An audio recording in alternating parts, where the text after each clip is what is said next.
பாஜக ஆட்சியை தமிழ்நாட்டில் விட்டுடக்கூடாது, இங்க யாரும் வந்துடக்கூடாது என்பதற்காக ஜீரோ பிஜேபி என்ற பெயரில் ஒரு பிரச்சாரம் நடக்கிறது. வீழ்த்த வேண்டுமா? வீழ்த்த வேண்டும். முக்கியமான எதிரியா? முக்கியமான எதிரி. இந்தியாவை ஆண்டு கொண்டிருக்கிற அமெரிக்க ஏகாதிபத்தியத்துக்கான சேவையை செய்து கொண்டிருக்கிற, இங்கே உள்நாட்டு கார்ப்பரேட்டுகளுக்கு ஒட்டுமொத்தமாக ஒரு பாதுகாவலனாக அல்லது திட்டங்களை தீட்டி அவர்களுக்கு கொடுப்பதற்காக ஒரு ஆட்சி அமைத்துக் கொண்டிருக்கிறது என்றால், ஆமாம், அமைத்துக் கொண்டிருக்கிறது. அவர்கள் தமிழ்நாட்டை உள்ளிட்டுதான் அந்த கொள்கைகளை நடைமுறைப்படுத்துகிறது. மிக மோசமான இது ஒரு பிரதமரை நாம் சந்தித்துக் கொண்டிருக்கிறோம் என்றால், ஆமாம், இந்த மாதிரி ஒரு பாஜக ஆட்சி, ஒரு பிரதமர் என்று தனிப்பட்டது உள்ள ஒரு பாஜக ஆட்சி, அதுவும் இந்த கார்ப்பரேட்டினுடைய ஆட்சி, இன்று எப்படி பாஜக அமல்படுத்திக் கொண்டிருக்கிறது எல்லா துறையிலும் நம்ம பார்க்கணும். ஒரு துறையை விட்டு. இந்த பாராளுமன்றத்தையே பயன்படுத்தி, இந்த பாராளுமன்றத்தினுடைய அதிகாரத்தை, அதனுடைய பெரும்பான்மையை பயன்படுத்தி, எப்படி நமது அடிப்படை உரிமைகளை கூட, ஏற்கனவே இருக்கக்கூடிய சில சலுகைகளை கூட, சில உரிமைகளை கூட வீழ்த்துவதற்கு எப்படி முயற்சிக்கிறார்? அதற்கான ஒரு சிறந்த விஷயத்த பார்த்ததுன்னா, நாம இப்ப டீலிமிட்டேஷன் தொகுதி மறுவரையறை அதுக்கான சட்ட திட்டத்தை முன்மொழிந்தது. அது மகளிருக்கான இடஒதுக்கீடு, மகளிருக்கான உரிமை என்ற அடிப்படையில் அதோடு இணைத்து செய்தது. அதுல இருந்து நம்ம மிகப்பெரிய அளவுக்கு புரிஞ்சுக்கணும். எப்படி ஒரு தொகுதி வரையறை எந்த அளவுக்கு பயன்படுத்தி மாநிலத்தினுடைய ஒட்டுமொத்த உரிமை, அதாவது தேசியத்தினுடைய ஒட்டுமொத்த பல்வேறு தேசியங்களோட உரிமையை நசுக்குவது, அது சில இடங்களில் மட்டும் தனது செல்வாக்கை வைத்துக் கொண்டு, சில மாநிலத்தினுடைய தொகுதிகளை உயர்த்தி, அதாவது குறிப்பா இந்துத்துவா அதிகமாக பரவி இருக்கிற மாநிலங்களை பயன்படுத்தி தன் ஆட்சியை தக்க வைத்துக் கொள்வது. அது குறுகிய நோக்கம். ஆளும் வர்க்கம் கூட ஒட்டுமொத்த இந்தியாவினுடைய எல்லா விஷயத்துக்கும் முகம் கொடுக்கிற நிலைமையில இல்ல. இனிமேல் சலுகை, அவர்களுக்கான தேவை, இதெல்லாம் நாங்க செய்து கொடுக்குற இடத்துல இல்ல.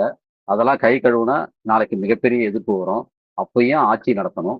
அப்போ ஒரு நீண்டகால திட்டத்தின் அடிப்படையில இந்தியாவுடைய மொத்த மக்களையும் நாம சார்ந்து நிற்காம, சில பகுதிகளினுடைய ஆட்சிகளை மட்டும், சில பகுதிகளுடைய செல்வாக்கை மட்டும் பயன்படுத்திக் கொண்டு இந்த நாட்டை ஆள்வது அப்படின்ற நிலைக்கு இந்த தொகுதி மறுவரையறை டீலிமிட்டேஷன் ஆக்ட் கொண்டு வர சட்டத்தில். தோத்துருவாங்க அதனால கொண்டு வந்தாங்களா?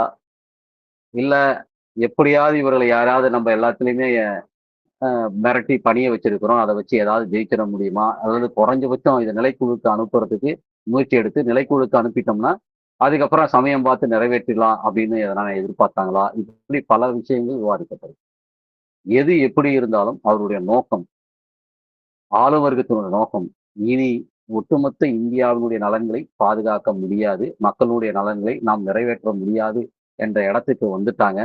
இதை நாம் எப்படி பார்க்க வேண்டும்? அதாவது தேர்தலுடைய முறைகளை வைத்துக்கொண்டே இன்னும் மோசமான ஒரு பாசிச ஆட்சி முறையை எப்படி கொண்டு வருவது என்பதை பற்றின விஷயமாக மாற்றணும். நம்ம அந்த கூட்டத்திலே பேசணும். அடுத்த பிரச்சனை டீலிமிட்டேஷன் தான் வரப்போகுதுன்னு சொல்லி 5வது நாள் இந்த பிரச்சனையை முன்னுக்கு வந்து 5வது நாள் கூட சொல்ல முடியாது. 2வது நாள் முன்னுக்கு வந்து அடுத்த பிரச்சனை அதுதான் அப்படின்னு சொன்னோம். நாம் சந்திக்க போற பிரச்சனை அடுத்த பிரச்சனை என்பதை நாம் தெளிவாக புரிந்து கொண்டதனால்தான் இந்த இயக்கத்தை வைக்கும்போது அதையும் எஸ்ஐஆரையும் ஏற்கனவே நடந்து முடிந்த எஸ்ஐஆரையும் அதை ஒட்டி வரக்கூடிய டீலிமிட்டேஷனையும் நம்ம. ஆனால் மற்ற மாநிலங்கள் மற்றவர்களெல்லாம் சேர்ந்து அதை வீழ்த்தப்பட்டிருக்கிறது. இன்னும் சொல்ல போனால் உத்தரப்பிரதேசத்தை சேர்ந்தவர்கள் அந்த ஆட்சியாளர்களும் தங்கள் அந்த முரண்களை இது அந்த முரண்களை வைத்துக் கொண்டுதான் அதை முறியடித்தார். என்ன புரிஞ்சுக்கணும் அப்படின்னா, எந்தெந்த இடத்தெல்லாம் ஜனநாயகத்துக்கான போராட்டம் வாய்ப்பு இருக்கிறதோ அதை உயர்த்தி பிடிப்பது அவசியமானது என்ற அடிப்படையில் தான் நம்ம அதை செய்யணும். அது எந்த வகையிலெல்லாம் செய்யப்பட்டது, அதாவது எந்த வகையெல்லாம் ஜனநாயகத்தை கொண்டு வருவதற்கு மக்களை பயிற்றுவிக்கிறது என்ற அடிப்படையில் தான் செய்யப்பட்டது. சில இடங்களில் அதுல பல விவாதங்கள் எழுப்பப்பட்டது. அதை நான் அப்புறமா. இன்று தமிழ்நாட்டில் நாம் சந்தித்துக் கொண்டிருக்கிற இந்த தேர்தல் கூட 2 ஆட்சிகளின் வெற்றிடத்தை இன்னும் நிரப்புவதற்காக ஒரு பக்கம் விஜய் கட்சி ஆரம்பிக்கிறாங்க. தாவேகா. மிகப்பெரிய அளவுக்கு வீராவேசமான பேச்சுகளை பார்த்திருக்கோம். அதாவது ஒரே பேச்சு தான். அதாவது சொல்லுவாங்க, "என்னைக்குமே பேசாத குழந்தை, பேசுமா என்று ஏங்கிக் கொண்டிருந்த குழந்தை, அது பேச ஆரம்பித்த உடனே, எப்பப்பா நீ சாவ?" அப்படின்னு கேட்ட மாதிரி. 2 ஆட்சிகளையும் எப்பொழுது தூக்கி போடுவோம் என்றதை தாண்டி, என்ன செய்ய போறோம்? இவர்களிருந்து நான் என்ன மாறுபட்டுருவேன்னா, சலுகை தான். அவர்கள் என்ன சலுகை குடுக்கிறார்களோ, அதே சலுகையைத்தான் தானும் குடுப்பேன் என்று சொல்லுகின்ற நிலைமை தான் இன்னைக்கு. இதுக்கு பொருள் என்ன? மாற்று திட்டங்கள், மாற்று கொள்கைகள் ஏதும் இல்லை. பாஜக எதிரி, திமுக எதிரி. என்ன எதிரி? எதற்காக எதிரி? ஊழல் மட்டுமா? ஊழல் எதற்காக? அதை பேசுவதற்கு தயாரா? கார்ப்பரேட் மயமான ஊழல், உலகமயம், தனியார் மயம் கொண்டு வந்த பிறகு கார்ப்பரேட் மயமான ஊழல். அதை செய்து கொண்டிருக்கிற எல்லா கட்சிகளும் சரி, எல்லா இதுவும் சரி. மதவாதம் பற்றி பேசப்பட்டதா? இல்லை. இந்துத்துவ பயங்கரவாதத்தை ஏவி எப்படி மக்களை இந்து மக்களையும் கொல்லுகிறது, மத்த மத மக்களையும் கொல்லுகிறது என்று அம்பலப்படுத்தி பேசப்பட்டதா? இல்லை. இப்படி ஒரு பக்கம் ஆட்சியாளர்கள் ஒரு பக்கம், இன்னொரு பக்கம் வந்த கட்சிகளும் மாற்று திட்டங்கள் இல்லாத பக்கம். சில பேர் மாற்று பேசினாலும், ஒரு சில விஷயங்களில் மாற்று பேசினாலும், பல விஷயங்களில் தவறுகின்ற ஒரு பக்கம். இதையெல்லாம் கணக்கிட்டு பல்வேறு குரல்கள் பல்வேறு அளவுல விவாதிக்க வேண்டிய அவசியத்தையும், பாராளுமன்றத்தில் எப்படி பலதரப்பட்ட வர்க்கங்களின் பல குரல்களின் பிரதிநிதிகள் அங்கே பங்கேற்க வேண்டிய இருந்தாதான் கேள்விகளும், விவாதங்களும், இந்த ஆட்சியை அம்பலப்படுத்துவதும், அந்த ஆட்சியை கூட மக்களை ஒடுக்குவது மிக குறைவாகவும், உண்மையிலே சொல்லப்போனா மக்களுக்கு குறைஞ்சபட்சம் சலுகை கிடைச்சாச்சுன்னு எந்த எந்த கட்டத்துலன்னா, எப்பொழுதெல்லாம் தொங்கு பாராளுமன்றம் அமைந்ததோ, அப்ப நம்மள தாக்க முடியல. மிகப்பெரிய அளவுக்கு ஒடுக்க முடியல. சில சலுகைகள குடுக்க வேண்டி தள்ளப்பட்டுச்சு. இந்த தொங்கும் பாராளுமன்றம், தொங்கும் சட்டமன்றம் இப்படி இருக்கும்பொழுது தான் வலிமை பெற்ற சட்டமன்றம் இதுல இருக்கும்பொழுது நம்மளுக்கு எதுவும் கிடைக்கல. மக்களுக்கான ஒடுக்குமுறை தான் மிஞ்சியது.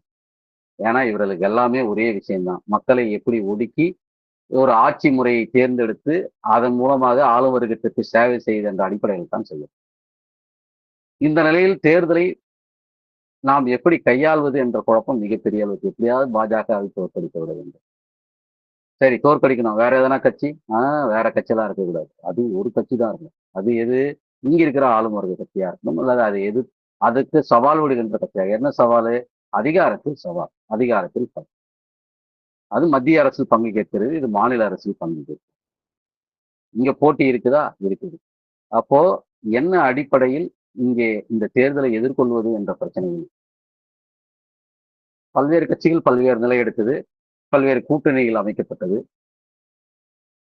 6 முனை போட்டி. அது சில பேர் 6ன்றாங்க, சில பேர் 5ன்றாங்க. அது நிலைமைகளை பொறுத்து. ஆனால் இத்தனை முனை போட்டிகள் இருந்தாலும், இதில் மக்களுக்கான கோரிக்கை, ஜனநாயகத்துக்கான வடிவம் ஏதாவது வைக்கப்பட்டதா என்றால், இந்த கட்சியை தோற்கடியுங்கள் என்பதற்கு மேல் அவர்கள் சொல்லவில்லை. காரணம், அதற்கு மேல் அவர்களுக்கு ஜனநாயகம் என்றால் எது என்று தெரியவும் தெரியாது. அவர்கள் அதை அமுல்படுத்துவதற்கும், அதை முன்மொழிவதற்கும் கூட அவங்களுக்கு அவசியம். இதுதான் முக்கியமான கருத்து. அப்போ இவங்களுக்கு எல்லாருக்குமே ஒரு குழப்பம் இருக்கு. பாசிசத்தை தோற்கடிக்கணும். தேர்தலின் மூலம் தானே பாசிசம் வருது. தேர்தல் இல்லைனாலும் வரும். தேர்தல் இருந்தா தேர்தலை பயன்படுத்திக்கணும். தேர்தலை பயன்படுத்தி, தேர்தலே இல்லாத ஒரு ஆட்சி அமைப்பை உருவாக்குவதற்கு கூட திட்டமிடுகிறது பாஜக. அப்படின்னு எல்லாருமே அவங்களே சொல்றாங்க. அப்ப தேர்தலே இல்லாத பாஜக ஆட்சி அமைக்க முடியுமா? தேர்தலே இல்லாத பாஜக ஆட்சி அமைச்சு, பாசிசத்தை நிறுவ முடியும்ன்றது ஒரு பக்கம் உண்மைதானே. ஆனால் இன்று பாசிசத்தை தேர்தல் மூலம் மட்டுமல்ல, சட்டத்தின் வழியாகவே பாசிசத்தை அமல்படுத்திக் கொண்டிருக்கிறது பாஜக. எல்லா சட்டங்களையும் தனக்கேற்றாற்போல் பாசிச சட்டங்களை ஏற்றி இங்க மக்களை ஒடுக்கிக் கொண்டிருக்கிறது. பாசிசத்தை நடைமுறைப்படுத்திக் கொண்டிருக்கிறது. கொஞ்சம் கொஞ்சமா மக்கள் மேல மிகப்பெரிய அளவுக்கு அந்த அழுத்தத்தை கொடுத்துக் கொண்டு மக்களை ஒடுக்கிக் கொண்டு அப்போ சட்டத்தின் வழியாகவே இன்று பாசிச சட்டங்கள் உருவாக்கப்பட்டுக் கொண்டிருக்கிறது. அது பாராளுமன்றத்தின் மூலமாகவே அத்தனை சட்டங்களும் இயற்றப்பட்டிருக்கிறது. அதற்கு அதற்கு மிகப்பெரிய பலம் கொடுத்தது இந்த தொகுதி வாரிசு. ஆனால் இங்கே எதிர்த்து போராடி கொண்டிருக்கிற மற்ற கட்சிகளை எப்படி பார்ப்பது என்ற ஒரு பிரச்சனை. இவர்கள் எல்லாம் ஏதோ பாஜக எதிர்த்து ஒரு மிகப்பெரிய புரட்சி செய்கின்ற கட்சியாக பார்க்கிறார்கள் ஒரு சிலர். ஒரு சிலர் என்ன செய்யறது வேற வழி இல்ல. ஆதரிச்சு தானே ஆவணும். அது ஏன் தலையெழுத்துன்னு தெரியல. அதற்கும் தயாராகிவிட்டார்கள். அதுலயும் கோட்பாட்டு பிரச்சனை மிகப்பெரிய அளவுக்கு கம்யூனிஸ்ட்கள் மத்தியில் மிகப்பெரிய அளவுக்கு ஆயிடுச்சு. என்ன பிரச்சனை? கம்யூனிஸ்டுகள் பாராளுமன்றத்தை புறக்கணிக்கலாமா? பங்கேற்கலாமா? எப்படி புறக்கணிக்கிறது சரியாகும்? சரி, புறக்கணிப்பது சரியாகாது. அப்படின்னு அவர்கள், அதாவது புறக்கணிப்பு, பங்கேற்பு என்பது செயல்தந்திரம் என்று சொல்வதன் பொருள், அது நிலைமைக்கு தகுந்தவாறு பயன்படுத்த வேண்டும். லெனின் எப்படி செய்தார் என்றத பத்தி அடுத்தது வரேன். நிலைமைக்கு தகுந்தவாறு செயல்படுத்த வேண்டும். எப்படி? தான் பங்கேற்ற அல்லது தான் புறக்கணிப்பதற்கு அறைகூவல் விடுத்து அது செய்வதுன்னு. இங்க எப்படி ஆயிடுச்சுன்னா, தான் பங்கேற்கவில்லை.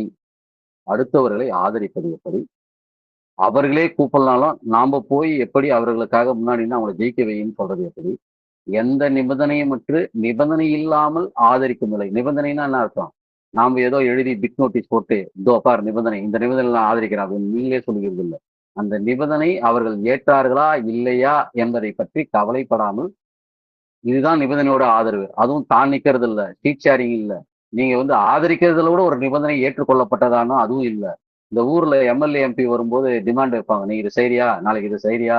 நீ செய்றதுன்னா சொல்லு, நான் ஓட்டு போடுறேன் அப்படின்னு சொல்லுவாங்க. அது ஏதோ ஓப்பன்ல பொய்யோ, மெய்யோ செய்யறாங்களோ, செய்யலையோ ஏதோ ஒரு வாக்கு குடுப்பாங்க. அந்த அளவுக்கு கூட கிடையாது. நேரடியாக போய் முன்னணியில் நின்று செய்வது. அதற்கு லெனினியத்தை அழைத்துக் கொள்வதுதான் மிக வேதனை.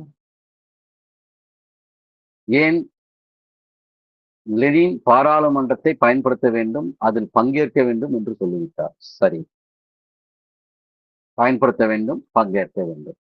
புறக்கணிப்பு, பங்கேற்பு இரண்டும் எந்தெந்த சூழ்நிலையில் எது உகந்ததோ அதை செய்வது என்ற அடிப்படையில் லெனின் கூறினார். ஆனால் பங்கேற்பும் புறக்கணிப்பும் செயல்பூர்வமானதாக, ஆக்டிவ் பாய்காட், ஆக்டிவ் பார்ட்டிசிபேஷன், ஏற்கனவே கூறியது போலதான். ஆக்டிவா நம்ம செய்யறதற்கு மீனிங் என்னன்னா, நாம் பசியோட அல்லாத எதையுமே எதை பத்தி உறக்கம், பசி இது எதுவுமே இல்லாமல் நாம போய் அவர்களுக்கு இந்தா இதை செய் அப்படின்னு சொல்றது இல்ல. நான் உங்களுக்கு ஆதரிக்கிறேன் அப்படின்னு சொல்றது இல்ல. நாம் முன்னின்று அதை செய்வது அல்லது அதை பயன்படுத்தி நாம் எப்படி வாக்குகளை பெற்று வாக்குறுதிகளை பெற்று எப்படி நம்ம நிபந்தனை அடிப்படையில் அதை செய்வது என்ற அடிப்படையில் தான் நம்ம பங்கேற்பதை பற்றி அப்படிதான் லெனின். இதுல லெனின் பங்கேற்பை இன்று நிரந்தரமாக்கும் வேலையும் செய்யப்படுகிறது. அதுல பல கேள்விகள் வருது. ஒரு பக்கம் லெனின் புறக்கணித்ததை மீண்டும் பரிசீலித்தார். அது ஒரு பக்கம். 1970ஆம் ஆண்டுகளில் எம்எல் இயக்கம் புறக்கணிப்பு என்று அறிவித்ததை இப்பொழுது மாற்றிக்கொண்டால் அது என்ன அடிப்படையானது அப்படின்னு கேட்கிற ஒரு விளக்கம். இப்படி பல விஷயங்கள் இன்று ஒரு கொள்கை சார்ந்த எப்படி பாராளுமன்றத்தை புறக்கணிப்பது, பங்கேற்பது என்பதோடு இணைத்து பேசப்படும். இதற்கு அடிப்படையாக பாசிசத்தை இன்னும் கூடுதலாக காட்டுவது இன்னொரு. பாசிசத்தை நாம் வீழ்த்துவதற்கு, அதாவது பாஜக பாசிசத்தை வீழ்த்துவதற்கு நாம் யாருடன் வேண்டுமானாலும் கூட்டு சேரலாம். அவர்கள் வீழ்த்துகிறாரா இல்லையா என்பது முக்கியமில்லை. அவர்கள் எதிர்க்கட்சி, அதனால் நாம் நாம் அவர்களுக்கு வாக்களிக்கிறோம். பாஜக வீழ்த்துவதற்கு அவர்களுக்கு வாக்களித்தால் வீழ்த்தப்படுமா என்ற கேள்விகள் கூட கேட்கப்படுது.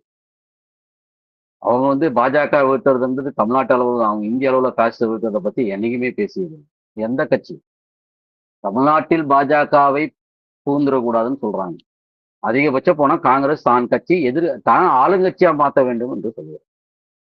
அவ்வளவுதான். பாசிசத்தை வீழ்த்துவது என்பது, இந்திய அளவில் பாசிசத்தை வீழ்த்துவது என்பது, திமுக தன் தமிழ்நாட்டில் தன் ஆட்சியை தக்க வைத்துக் கொள்வது, இந்த இடத்தில் பாஜகவை போட்டியாளனாக அனுமதிக்காமல் பார்த்துக் கொள்வது, இந்த அடிப்படையில் பார்க்கப்படுகிறது. இதுக்கு தத்துவ மூலம், பார்ப்பன எதிர்ப்பு, பல்வேறு விஷயங்கள், திராவிடம், இப்படியெல்லாம் பல்வேறு விஷயங்கள் பூசப்படுது. உண்மையிலேயே அது அப்படிதான் இருக்குதா அப்படின்றது இன்னைக்கு முருகன் மாநாடுல இருந்து பல்வேறு விஷயங்கள் இன்னைக்கு அம்பலமான உண்டு. சரி, தேர்தல் முறையில் இன்னைக்கு இருக்கக்கூடிய பிரச்சனைகள் என்ன அப்படின்னு சொல்லும்போது, சரி, உண்மையிலேயே ஒரு அறுதி பெரும்பான்மையை பெற்றிருக்கக்கூடிய பாஜக இன்னைக்கு உட்கார்ந்துட்டு இருக்கிறது தான். என்ன அறுதி பெரும்பான்மைன்னா அது மட்டுமே இல்லை, அதனுடைய கூட்டணி கட்சிகளோட தான். ஆனால் அந்த ஓட்டுக்கு அந்த அளவு அவங்க எண்ணிக்கை அவங்களுக்கு கிடைத்ததை கூட எப்படி வந்தது அப்படின்னு சொல்றோம்னா, இந்த தொகுதி வாரி பிரதிநிதித்துவம் மூலமாக தான் வந்தது. ஏற்கனவே சொன்னது போல் 35% வாக்குகளை பெற்றுவிட்டு 52% சீட்டுகளை தன் கையே வைத்துக் கொண்டது. அதாவது அவனுடைய எம்பியினுடைய அளவு 52%. ஆனா வாக்குகள் 35. அதாவது 65% மக்கள் அவர்களை விரும்பவில்லை. ஆனால் பாராளுமன்றத்தில் 65% எதிர்ப்பு பார்ட்டியில் இருக்கிறாங்கன்னா இல்ல.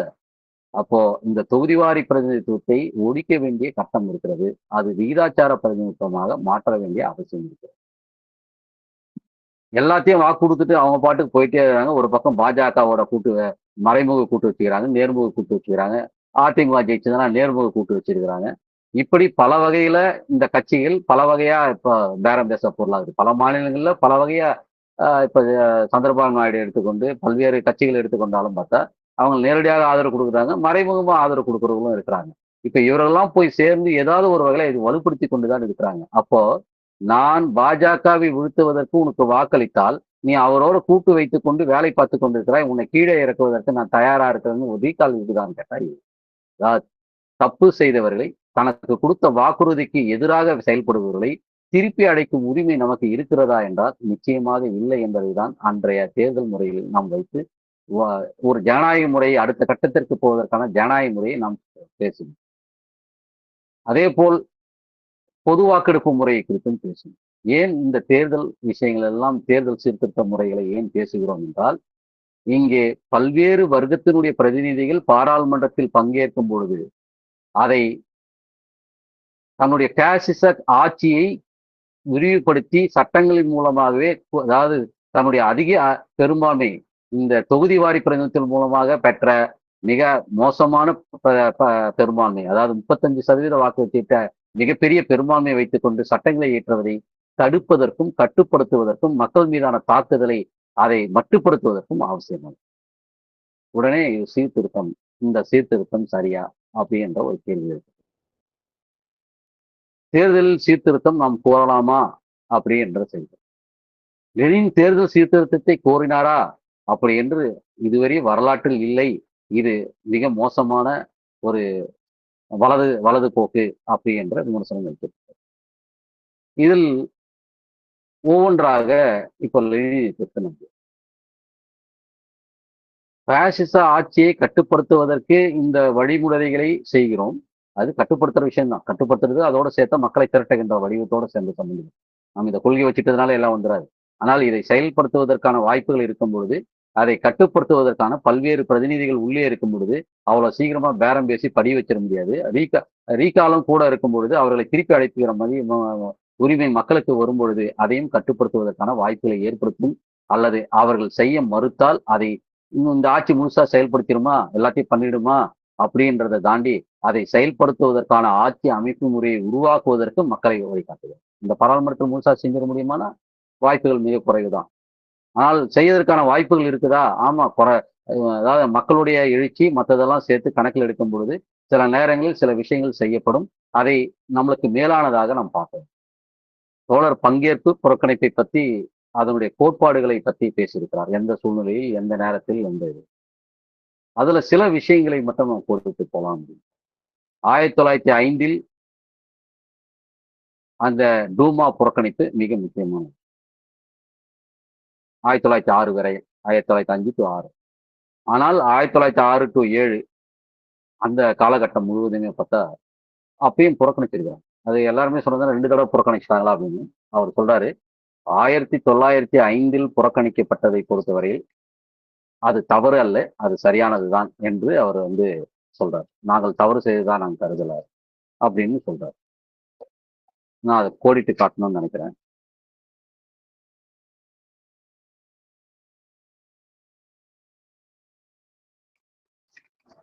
ஏன்னா பல நேரங்கள் அது தவறா விளக்கப்பட்டு கொண்டிருக்கிறது. அதாவது பாராளுமன்றத்தில் 1905 நாங்கள் அதை பகிஷ்கரித்தது, அதாவது அதை நாங்கள் பங்கேற்காமல் இருந்தது, அது பிழையில்லை அப்படின்னு சொல்றார். 1905 அதாவது செந்தளம் போட்ட தேர்வுநூல் தொகுதி 10ல இடதுசாரி இளம்பெருவு கோளாறு தான். அதனுடைய அந்த இதுல பாத்தீங்கன்னா 4வது சாப்டர்ல சொல்லக்கூடிய விஷயம். 1905 அக்டோபரில் அக்டோபர் தான் 1905 அக்டோபரில் மூண்ட புரட்சியால் தொடத்தெறியப்பட்டது. அந்த அக்காலத்தில் எதுக்காக 1905 படிக்கிறதுக்காக நான் சொன்னேன். அக்காலத்தில் பகிஷ்காரமே பிழையற்றதாக இருந்தது. பிற்போக்கான நாடாளுமன்றங்களில் பங்கு கொள்ளாது இருப்பது பொதுவாக சரியானதே என்பதல்ல காரணம். யதார்த்த நிலைமையை நாங்கள் பிழையின்றி மதிப்பிட்டோம் என்பதை இதை நாம் கணக்கில் கொள்ள வேண்டும் அப்படின்னு எல்லாரும் பல பேர் வந்து அதை இல்ல அதை நாங்கள் தவறு செய்யணும். அது சொன்னது வந்து 1906, 7களில் அவர்கள் அந்த பகிஷ்கரித்தது. அது வந்து ஒரு பாராதூரமான விளைவுகளை உருவாக்கும். ஏன்னா அப்போ மதிப்பிட்டது. ஏன்னா நம்மளுடைய பிரதிநிதிகள் உள்ளே இல்லாதனால் அவங்க இஷ்டத்துக்கு செயல்பட்டாங்க. அதை நம்ம அம்பலப்படுத்துவதற்கு பிரதிநிதிகள் இல்லாமல் போயிடுச்சு அப்படின்றதுக்காக அவர் சொல்றாரு. அதே இதுல அடுத்த பக்கத்திலே அதை சொல்றாரு. 1906ல் போல்ஷிக்குகள் தூமாவை பகிஷ்கரித்தது சிறிய பிழையே என்றாலும் எளிதில் நிவர்த்தி செய்து கொள்ளத்தக்கதே என்றாலும் பிழையே ஆகும். அது நிவர்த்தி செய்யக்கூட்டதா இருந்தாலும் அது பிழைதான் அப்படின்றது. 1907லும் 8லும் அடுத்து வந்த ஆண்டுகளிலும் தூமாவின் பகிஷ்காரம் மிகவும் கடுமையான நிவர்த்தி செய்வது கடினமான தவறாகிவிட்டது. 1906ல பகிஷ்காரத்தை விட 1907 பகிஷ்காரம் ஒரு மிகப்பெரிய இது வந்தது. அதுக்கப்புறம் தான் பங்கேற்கிற நிலைக்கு 1907க்கு பிறகு பங்கேற்கிற நிலை வந்தது. ஆனா அதுல பல்வேறு கருத்துக்கள் இல்ல அதுக்கப்புறம் பங்கேற்றாங்க அப்படின்னு சொல்றாங்க. ஆனா நான் அந்த வரலாற்று பகுதியிலிருந்து தான் படிக்கிறேன். குறிப்பா 4வது சாப்டர்ல இருக்கக்கூடிய இடதுசாரி இளம்பொருள் கோளாறுடைய 4வது சாப்டர்ல தான் படிக்கிறேன். அதுலதான் இந்த விஷயம் பதியப்பட்டிருக்கிறது. ஏனெனில் ஒரு புறத்தில் புரட்சி அலை வேகமாக உயர்ந்தெழுந்து அது எழுச்சியாக மாறிவிடும் என்று எதிர்பார்க்க முடியாமல் இருந்தது. புரட்சி அலை வேகமா எதிர்பார்க்க முடியல. மறுபுறத்தில் முதலாளித்துவ முடியாட்சி புதுப்பிக்கப்பட்ட போது உருவான வரலாற்று நிலைமை சட்டப்பூர்வமான செயற்பாடுகளையும் சட்டவிரோதமான செயற்பாடுகளையும் ஒன்றிணைத்துக் கொள்வதே அவசியமானது. கூட சட்டப்பூர்வமானதையும் சட்டவிரோதமானதையும் இணைத்துக் கொள்வதற்கு தேவை இருந்தது. அப்பொழுது எப்படி அந்த தூமாவை பங்கேற்பது அவசியமாக இருந்தது என்பதை பற்றி சொல்லுகிறேன். ஏன் இதை சொல்லுகிறேன்னா 1970ஆம் ஆண்டு விஷயத்துக்கு வரும்போது நான் அதை சொல்றேன். இந்த 70ஆம் ஆண்டு திட்டத்தின் அடிப்படையில் எப்படி நீங்க மாறிட்டீங்களா இல்லையான்னு சில கேள்விகள் கேட்கப்பட்டது. அந்த அடிப்படையில் இருக்கிற சில விஷயங்களையும் நான் இதோட இணைச்சு சொல்றேன். ஆனால் இதுல முக்கியமாக சொல்லப்படுவது 1905ல் அதை ஒரு பிழையாக பார்க்கவில்லை. ஏனென்றால் அன்றைய நிலைமைகள் நாங்கள் சரியாக மதிப்பிட்டோம். அந்த இடத்தில் தேவையாக இருந்தது. இன்னும் ஒரு இடத்துல போய் சொல்றாரு, எங்களுக்கு 1905ல் நாங்கள் செய்த அந்த விஷயம்தான் 1907ல் நாங்கள் ஒரு புரட்சியை நடத்துவதற்கு வாய்ப்பை கொடுத்திருக்கிறது என்று இதிலேயே சொல்லப்பட்டிருக்கோம். நான் அந்த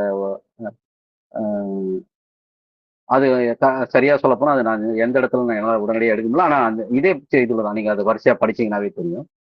உடனடியாக எடுக்க முடியல. அப்ப எதுக்காக சொல்ல வரேன்னா, இன்னைக்கு பொறுத்தவரையில் எந்த இடத்தில் நாம செய்ய வேண்டியது இருக்கு, எதற்காக செய்ய வேண்டியிருக்கிறது அப்படின்ற பொறுத்தவரையில நாம் பங்கேற்பு புறக்கணிப்பு என்பதை செயல்படுத்துகின்ற இடத்திலிருந்து நாம் யோசித்தால் இது சரியானதாக இருக்கும். நாம யாருக்கோ ஆதரவு கொடுப்பது ஆதரவு செய்வது அப்படி என்ற அடிப்படையில் இருந்தது. அதான் புறநிலையை நாம் சரியாக நாம் ஆய்வு செய்வது என்ற அடிப்படையில் தான் சொன்னாலும் கூட அது அதே இதுல நம்ம சொல்றாரு அவரு எந்த வகையில நம்ம அதை பார்ப்பது என்ற அடிப்படையில இருந்து தான் அவர் சொல்றாரு. இந்த விஷயங்களை தான் நான் இப்ப உங்களுக்கு கோடிட்டு காட்டுறேன். ஏன் இந்த விஷயத்தை முக்கியமாக நாம் கோடிட்டு காட்டுறோம் அப்படின்றதுக்கு முன்னாடி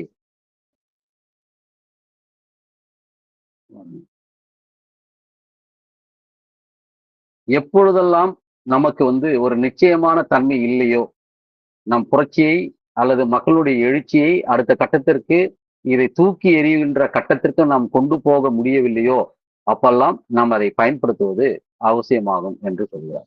பயன்படுத்துவது அதுக்கு அர்த்தம் இன்னும் சொல்ல போனா பாராளுமன்றத்தில் பங்கேற்பது என்ற அர்த்தம் நாம் அதில் பங்கு கொள்வது, நாம் பிரதிநிதிகளை தேர்வு செய்து அனுப்புவது என்று பொருள். அந்த இடத்தில் கூட நமக்கு அதற்கு வாய்ப்பில்லாமல் ஆக்கியிருக்கிறது என்பதுதான் உண்மை. ஒரு பக்கம் கட்சியை வளர்ப்பது அப்படின்னு பொதுவாக சொன்னாலும் கூட அதுக்கு பொருள் நாம் கட்சியை வளர்ப்பது என்றால் மக்களை திரட்டி நம் பக்கம் வென்றெடுப்பது என்ற பொருளில் தான் நாம் சொல்லுகிறோம்.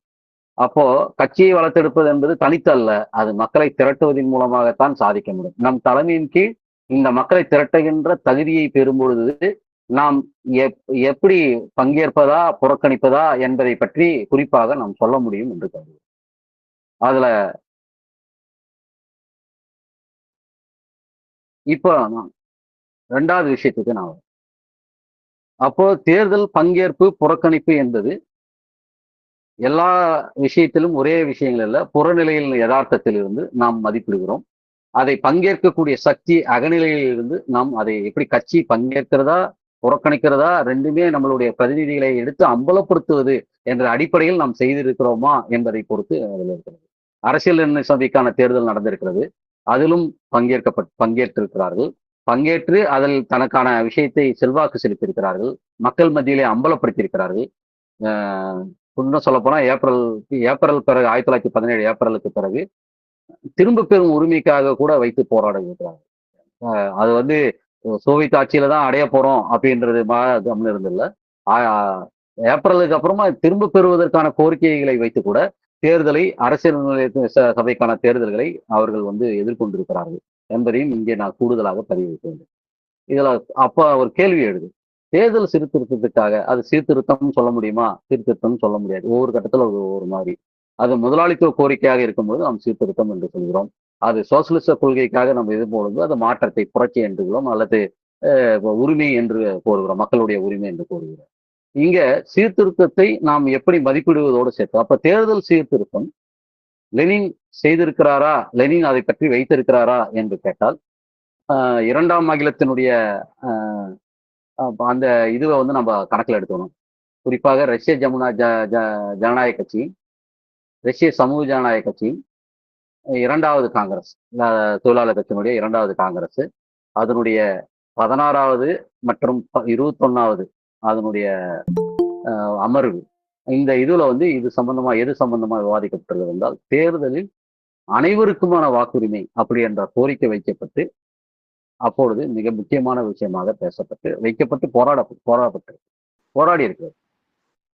அது காங்கிரஸ் அதனுடைய பார்ட்டி ப்ரோக்ராம்லேயே அதை பத்தி விவாதிச்சு, அதை வைக்கிறத பத்தி அதனுடைய அமைப்பு விதிகளில் அந்த அரசியல் இதனுடைய கோரிக்கையை வைத்து விவாதிக்கப்பட்டிருக்கிறதா இருந்தால் ஆமா விவாதிக்கப்பட்டிருக்கிறது. அவ என்ன இதுன்னா யூனிவர்சல் சஃப்ரேஜ் அப்படின்னு சொல்லக்கூடிய அனைவருக்குமான உலகம் முழுக்க, அதாவது எங்கெல்லாம் இருக்கிறதோ பொது வாக்குரிமை தேவை என்ற அடிப்படையில் யூனிவர்சல் சஃப்ரேஜ் அப்படின்ற அடிப்படையில லெனின் கோரிக்கை வைத்து அது பிளக்னோ தான் முன்மொழிகிறார் ஆரம்ப கட்டத்துல. லெனின் ஏற்கிறார். அதுக்கு பிறகு அதை வந்து லெனின் வந்து எப்படி வந்து அதை பத்தி சொல்றாரு, குறிப்பா அதை பற்றி சொல்லுகின்ற இதை பொறுத்தவரை 1900 டெமோக்ராட்டிக் டாஸ்க் ஆஃப் ரெவல்யூஷனரி ப்ரோலெட்டேரியட் அப்படின்னு சொல்லுது. ஜனநாயக கடமை, புரட்சி புரட்சியினுடைய கடமை என்ன அப்படின்றத பத்தி, தொழிலாளர்களுடைய புரட்சி கடமை, பாட்டாளிகளுடைய புரட்சியின் கடமை என்ன என்றதை பற்றிய விஷயத்தில் அதனுடைய விஷயத்தை பேசியிருக்கிறார், குறிப்பாக யூனிவர்சல் சஃப்ரேஜ் பத்தி. அப்போ அது மாதிரி பல வாக்குரிமை, பெண்களுக்கான வாக்குரிமையை பற்றி பேசியிருக்கிறார். ஏனென்றால் அதை மிக முக்கியமாக நம்ம அதை புரிஞ்சுக்கணும். ஏனென்றால் நான் படிக்கிறேன், உண்மையிலே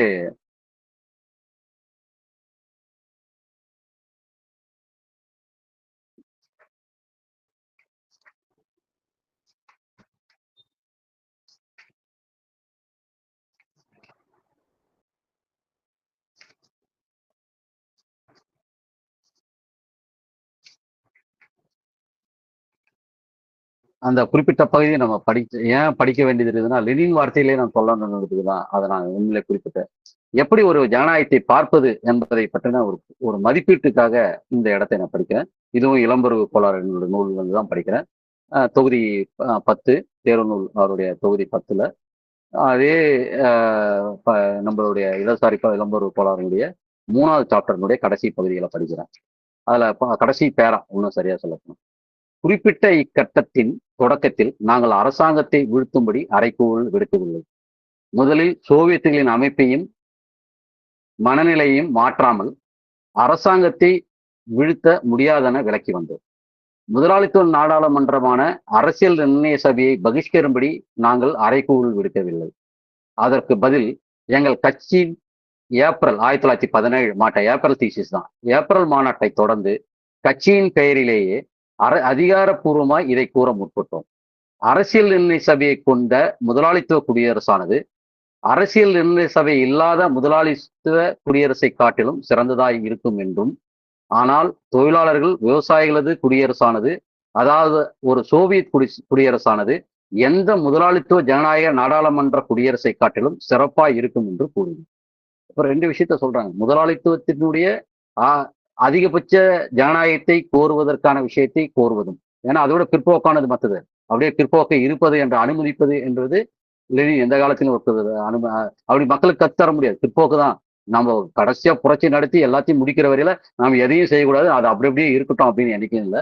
மக்களை அரசியல் ரீதியாக பயிற்றுவித்து ஜனநாயகத்தின்பால் மக்களை அணி திரட்டுவது என்பதை கூட அந்த கோரிக்கையை வைத்து திரட்டும் போது, ஆமாம் ஏற்கனவே இருக்கிற முறையை விட இந்த அரசியல் நிர்ணய சபைக்கான ஒரு அரசியல் அப்படின்னா என்ன அர்த்தம்னா, ஒரு புதிய அரசியல் சட்ட அமைப்பை உருவாக்குவதற்கான ஜனநாயகத்துக்கான கோரிக்கையை வைத்து உருவாக்குவதற்கான தேவையை அதை எப்படி வைத்து நாங்கள் செய்தோம் என்று சொல்கிறார். அப்போ ஒரு முதலாளித்த குடியரசை காட்டிலும் சிறந்ததாய் இருக்கும் என்று எப்போ சொல்றோம்? முதல்ல அரசியல் நிர்ணய சபையை கொண்ட முதலாளித்துவ குடியரசானது அரசியல் நிர்ணய சபை இல்லாத முதலாளித்துவ குடியரசை காட்டிலும் சிறந்ததாய் இருக்கும் என்றும், ஆனால் தொழிலாளர்கள் விவசாயிகள் குடியரசு அதைவிட மேலானது என்றும் எப்படி சொல்றாரோ அதே போலதான் நாம் சொல்கிறோம். இந்த தேர்தல் இது எதுக்காக சொல்ல வரோம் அப்படின்னா, அரசியல் நிர்ணய சபை தேர்தலுக்கான விஷயத்திலும் 1917 ஏப்ரல் 36 அது சொல்றாரு. அப்போ அங்கேயும் அந்த கோரிக்கை வைத்து பேசப்படுது. அப்போ நாம் எப்படி இந்த முதலாளித்த ஜனநாயகத்தை பார்க்கிறோம் அப்படின்னு சொன்னா, இந்த முதலாளித்த ஜனநாயகத்தில் ஏற்கனவே இருக்கிற பிற்போக்கானத்தை இருக்கிறதை விட ஒரு மேலான ஜனநாயகத்தை கொண்டு வருவது. ஆனால் இந்த மேலான ஜனநாயகம் என்பதே முடிவல்ல. இதற்கு மேல் நம் சோவியத் குடியரசானது இதைவிட மேலான ஜனநாயகம், அதை தான் நம் லட்சியமாக கொண்டு மாற்றியமைக்க வேண்டும் என்று சேர்த்து கற்றுத்தருவது என்பதுதான் இந்த லெனினிய வழிமுறையாகும். ஒருமனே தேர்தலை பாராளுமன்றத்தை புறக்கணிப்பதா பங்கேற்பதா அப்படின்ற பிரச்சனை இல்லை. ரோசா லக்சம்பர்க் சொல்ற மாதிரி இது வழி, அது இலக்கு. இலக்கை அடைவதற்கான வழியையும் கணக்கில் கொண்டுதான் நாம் இதை சொல்லுகிறோம். அப்போ இலக்கை நாம் எங்கே வைத்துக் கொண்டிருக்கோம், அந்த இலக்கை நாம் எப்படி அடைவதற்கான வழிமுறைகளை கையாளுகிறோம் என்பதுதான் இந்த செயல்தந்திர பிரச்சனை. அதுதான் வழி பிரச்சனை. இது பாராளுமன்றத்தை பயன்படுத்துவது, சீர்திருத்தத்தை பயன்படுத்துவது. இங்க பல பிரச்சனைகள் என்னன்னா, சீர்திருத்தமும் சீர்திருத்தவாதமும் வெவ்வேறானது. தொழிற்சங்கமும் தொழிற்சங்கவாதமும் வெவ்வேறானது. இங்க பிரச்சனையே இதுதான். தொழிற்சங்க கோரிக்கை போராடினாலே தொழிற்சங்கவாதம் ஆகிவிடாது. சீர்திருத்த கோரிக்கை போராடினாலே சீர்திருத்தவாதம் ஆகிவிடாது. சீர்திருத்தவாதம் எங்கே சொல்கிறோம் என்றால், இதன் மூலமாகவே எல்லாவற்றையும் மாற்றி அமைத்து விட முடியும் என்று கூறுவதுதான் மிக பிற்போக்கானது. அது முதலாளித்துவத்தை கொண்டு வருவது, அவர்களுக்கு வால் பிடிப்பது என்று அர்த்தம். அப்போ சீர்திருத்தத்தை எப்படி புரிந்து கொள்வது? அது ஒரு சமரசம் தான். எப்படி சமரசம், எப்படி தேர்தலை பயன்படுத்தி நாம் அதை சமரசத்தை உருவாக்குகிறோமோ, நான் சொல்லல, லெனினே சொல்றார். நாம் எப்படி சமரசங்கள் எப்படி அது திணிக்கப்படுது, நாம் அதை கூட நாம் எப்படி அதை பயன்படுத்துறோம் அப்படின்னு சொல்லி கூட லெனின் அதுல சொல்றாரு. நான் அதை நீண்ட ஒரு இதுவா படிக்க கூடாதுன்றதுனால தான் நம்மளுக்கு நான் படிக்கல. பல இடங்கள்ல ஒரு குறிப்பிட்ட ஒரு 2-3 வரிகள் மட்டும். சமரசங்கள் பல வகை உண்டு. அந்தந்த சமரசத்துக்குமான அல்லது சமரசத்தின் ஒவ்வொரு வகைக்குமான சூழ்நிலையும் ஸ்தூலமான நிலைமைகளையும் பகுத்தாராய தெரிந்திருக்க வேண்டியது அவசியமாகும். இதுதான் முக்கியமான இந்த சமரசத்தின பற்றின விஷயத்தை புரிந்து கொள்ள வேண்டும். அந்த சமரசத்தில் பொறுத்தவரை தோழர் பண்டிதொழுவத்தை பற்றி ஒரு இடத்துல சொன்னாரு. எப்போ அதை சொல்றாருன்னா, எடுத்துக்காட்டாக சமரசங்கள் குறித்து என்று தொகுதி 5ல வந்து செந்தலம் வெளியிட்ட நூல்ல 237வது பக்கத்துல சமரசங்கள் குறித்துன்னு ஒண்ணு வரும். 3வது 4வது டூமாவில் பங்கெடுத்துக் கொள்ள ஒத்துக்கொண்டது ஒரு சமரசமேயாகும். இதுல பங்கெடுத்துக் கொள்ள ஒத்துக்கொள்றதே ஒரு சமரசம் தான். தற்காலிகமாக புரட்சிகரமான கோரிக்கைகளை கைவிடுவதே ஆகும். ஆனால் இந்த சமரசம் முற்றிலும் நம் மீது நிர்பந்தமாக சுமத்தப்பட்டதே ஆகும். ஏனெனில் சக்திகளின் பரஸ்பர நிலையானது நாம் வெகுஜன புரட்சி போராட்டத்தை நடத்துவதை தற்காலிகமாக அசாத்தியமாக்கி விட்டிருந்தது. மேலும் இந்த போராட்டத்திற்கு தயாரிப்பு செய்யும் பொருட்டு நாம் நீண்ட காலம் இப்படிப்பட்ட ஒரு பன்றிப்பட்டியின் உள்ளே கூட இருந்து வேலை செய்ய திறமை பெற்றிருக்க வேண்டியிருந்தது. இதுதான் முக்கியமானது. அவர் எந்த இடத்துல பன்றி தொழுன்னு சொல்றாருன்றதுக்கான அந்த இடம் அதுதான். நீண்ட காலம் இப்படிப்பட்ட ஒரு பன்றிப்பட்டியின் உள்ளே இருந்து கூட வேலை செய்ய திறமை பெற்றிட வேண்டியது. ஒரு கட்சி என்கிற முறையில் போல்ஷிவிக்குகள் இப்பிரச்சனையை இவ்விதம் அணுகியது முற்றிலும் சரியே என்பதை சரித்திரம் நிரூபித்தது. எதுக்கு இங்க சமரசம் சீர்திருத்தம் கிட்டத்தட்ட எங்க தேவைப்படுது அப்படின்னா, ஒரு புரட்சிகர எழுச்சியை உருவாக்குவதற்கான தேவையில இருந்து தேவைப்படுது. அப்போ ஒரு சமரசமோ இல்ல சீர்திருத்தமோ எப்படி பார்க்கப்பட வேண்டும் அப்படின்னு, ஒரு புரட்சிகரமான சீர்திருத்தம் என்பது மக்களை தயாரித்து அதை தூக்கி எறிவதற்கு அல்லது அதை விட சிறந்த மேலானதை மக்கள் அதை கோரி பெறுவதற்கு அந்த சீர்திருத்தம் அவசியமானது. ஆனா ஒரு புரட்சியின் எழுச்சியின் கட்டத்தில் சீர்திருத்தத்தை பற்றி பேசுவது என்பது மிக மோசமான விளைவுகளை ஏற்படுத்தும். எக்ஸாம்பிள், போர் கடன்களை பற்றி காவுஸ்கி பேசியது. போர் நடந்து கொண்டிருந்த கட்டத்திலே அந்த போர் கடன்களை மக்கள் ஏற்றுக்கொள்ள வேண்டும். அது அவசியமானது. அதாவது தாய்நாட்டை பாதுகாப்பது என்ற அடிப்படையிலே, அந்த போரை மட்டுமல்ல, அந்த போர் கடன்களையும் தான் ஏற்றுக்கொள்ள வேண்டும் என்ற சீர்திருத்தத்தை முடிந்தது என்பது மிக மோசமானது, மிக கேவலமானது. அந்த ஆளும் வர்க்கத்தை பாதுகாப்பது, அதனுடைய அடிவருடித்தனத்தை, ஆதிக்கத்தை ஏற்பது என்பதாக அர்த்தம். அது ஆட்சியாளர்களுக்கு ஆதரவு கொடுப்பதில்ல. அது இன்னைக்கு திமுகவுக்கு மத்தவங்களுக்கு ஆதரவு கொடுப்பதில்ல. மக்களுக்கான சுதந்திரத்தை, ஜனநாயகத்தை கோரி பெறுவதற்கான சீர்திருத்தமாக வைப்பதுன்னு அர்த்தம். ஆட்சியாளர்களுக்கு இந்த இது அப்ப அதோட இது மேலே அவங்க நான் ஆதரவு வச்சுட்டு போறேன் அப்படின்ற அர்த்தம்ல. அதுதான் சொல்றது. போர்க்கடன்களை காவுஸ்கி எப்படி வைத்த போதோ, தாய்நாட்டை பாதுகாப்பது என்ற அடிப்படையில் எப்பொழுது வைத்த போதோ, அன்னைக்கு கூட மிகப்பெரிய புரட்சிகர நெருக்கடி இருந்தது. ஆனால் தாய்நாட்டை பாதுகாப்போம் என்று பின்னாடி போனியதை ஓடுகாலி காவுஸ்கி என்று நினைந்திருக்கிறார். அந்த மாதிரி ஏதாவது ஒரு காரணம் காட்டி ஆளுவர்க்கத்தின் பின்னே போவதை, வால் பிடித்து நிற்பதை நாம் ஏற்பதில்லை. அது பாசிசம் எதிர்த்த இதுவாக இருந்தாலும் சரி, இங்க நிறைய விஷயங்கள் இதுவா சொல்றாங்க. முற்போக்கு, பிற்போக்கு, ஆளும் வர்க்கத்தில் முற்போக்கு, ஆளும் வர்க்கத்தில் பிற்போக்கு அப்படிலாம் இல்ல. அன்னைக்கு 2ஆம் உலகப் போரிலும் அணி கட்டியது தாய்நாட்டை எந்த சோசலிசத்தின் தாயகத்தை பாதுகாப்பது என்ற அடிப்படையிலே கட்டப்பட்டது. அது முற்போக்கா, இது பிற்போக்கா இல்ல. யாரெல்லாம் சோசலிச தாயகத்தை ஏற்றுக்கொண்டு அதை பாதுகாப்பதற்கு முன் வந்தார்களோ அவர்களிடத்தில் தான் கட்டினேன். அது முற்போக்கா பிற்போக்கான்னு அதுக்கப்புறமா. ஏன் கடைசி வரையும் அமெரிக்கா ஏற்கவே இல்லை. கடைசி வரை அது கூட இருந்தது. ஆனால் பெருசா பங்களிக்கவே இல்லை. அது கிட்டத்தட்ட பார்த்தீங்கன்னா நியூட்ரல் மாதிரி இருந்துட்டு எல்லா காலநிலையும் தனதாக்கியத்துக்கு முயற்சி கொண்டு இருந்தது. பிரான்ஸ், பிரிட்டனாவது குறைஞ்சபட்சம் உட்கார்ந்தது. ஆனால் அமெரிக்கா அது கூட செய்யல. அந்த அளவுக்கு அது யார் ஏற்றுக்கொண்டார்களோ அவர்களோடு அணி கட்டி அதை எந்த இது அவர்கள் முற்போக்கா பிற்போக்கா என்பதல்ல, சோசலிசத்தின் தாயகத்தை பாதுகாத்துக் கொண்டே எதிரிகளை வீழ்த்துவது, அதற்கு ஏதாவது சோசலிசத்தை வீழ்த்த வேண்டும் என்ற நினைப்பவர்களை வீழ்த்துவது, சில பேர் பொறுமை கொண்டிருந்தாலும் அவர்களை பயன்படுத்துவது என்ற அர்த்தத்தில் அன்று 3 கட்டமாக அன்று 2ஆம் உலகப் போர் கட்டத்தை பார்க்க வேண்டுமே தவிர, அதை ஒற்றை முகமாக ஒரே நேரத்தில் ஏதோ அணி கட்டி செய்துட்டாரெல்லாம் இல்ல. அது 3 கட்டத்தில் நடந்தது. ஒன்று முதல் கட்டத்தில் காலனியை எதிர்த்த காலனியுடைய விடுதலைக்கான ஏகாதிபத்தியத்தின் போர் காலனியுடைய விடுதலையாக பார்க்கப்பட்டது. 2வது கட்டம் அது நாடு பிடிக்கும் அந்த இது ஒப்பந்தத்தை ஒரு இதுல இருந்து இன்னொரு இதுல பார்க்கும் பொழுது அது ஒப்பந்தத்தை போட்டுக்கொண்டு நாடு பிடிக்கும் போரை தள்ளி போட்டு தன்னை தற்காத்துக் கொள்கிற நிலைக்கு போச்சு. 3வது கட்டத்தில் தான் அணி சேர்த்து அதை வீழ்த்துகின்ற கட்டத்துக்கு போனது. இதையெல்லாம் ஒவ்வொரு கட்டத்திலும் அதனுடைய செயல் தந்திரத்தோடு பொருத்தி பார்க்க வேண்டும். அதையெல்லாம் பாசிசத்தோடு இணைப்பதும், பாசிசத்தை தேர்தலோடு இணைப்பதும், அதை எத்தனை சீர்திருத்தத்தோடு இணைப்பதும், இப்படி எல்லாத்தையும் இணைச்சு ஒரு குழப்பமான நிலைக்கு இன்னைக்கு மார்க்சியர்கள் புரிந்து கொண்டிருக்கிறார்கள் என்பதுதான் இருக்கிற சிக்கல். அதை தனித்து பேசுவதற்கு முன்னாடி இந்த குறிப்பிட்ட விஷயத்தை நான் முடித்து விடுகிறேன். அப்போ பாராளுமன்றத்தை பயன்படுத்துவதை பற்றின விஷயத்தை பொறுத்தவரையில் நாம் பயன்படுத்த வேண்டுமா, பயன்படுத்த இதுவா, ஆமாம், செயல் தந்திரத்தில் பயன்படுத்துவது, புறக்கணிப்பது இரண்டுமே அவசியமானது. எந்த கட்டத்தில் என்பதை தான் நம்ம புறநிலையை மதிப்பிட்டு செய்ய வேண்டியது. நாம் இதை நிச்சயமாக மாற்றி அமைத்து அடுத்த கட்டத்திற்கு கொண்டு போவோம் என்ற அடிப்படையில் அதை பங்கேற்க வேண்டுமா, அப்படி நிலை வந்தால் பங்கேற்க வேண்டும் என்று சொன்னாலும் நாம் அகநிலையில் அப்படி இருக்கிறோமா? புரட்சியின் எழுச்சிக்கு இது சேவை செய்கிறதா என்று கேட்டால் உண்மையிலே மக்களை திரட்டாமல் ஒரு ஆளுவர்க்கத்தின் வாளாக மாற்றுகின்ற பங்களிப்பு என்பது அது பங்கேற்பாகாது. அது ஆளுவர்க்கத்திற்கு நாம் செய்கிற பங்களிப்பாதான் ஆகும் என்பதை மறந்து விடுகிறோம். அப்போ இந்த இடத்தில் குறிப்பாக ஒரு விஷயத்தை முடித்து விடுகிறேன். எதை என்ற பங்கேற்பது புறக்கணிப்பதை குறித்து அது ஒரு செயல்தந்திர ரீதியாக பார்க்க வேண்டும். காலனி நாடுகளை பொறுத்தவரையில பயன்படுத்தலாமா வேண்டாமான்றது குறிப்பாக சீன பாசிசத்தில் கட்டத்தில் தேர்தலை அவர்கள் இப்ப பாராளுமன்றத்தை இல்லைனாலும் கூட அவர்களும் செயல் தந்திரமாக தான் பார்த்தார்கள். காலனி நாடுகள் என்றாலும் கூட பாசிசத்தை கூட அதை அந்த செயல் தந்திரத்தை பயன்படுத்தும் போது காலனி நாடுகளும் இந்த செயல் தந்திரத்தை எப்படி பார்ப்பது என்பதை வகுத்து வைத்தார்கள்.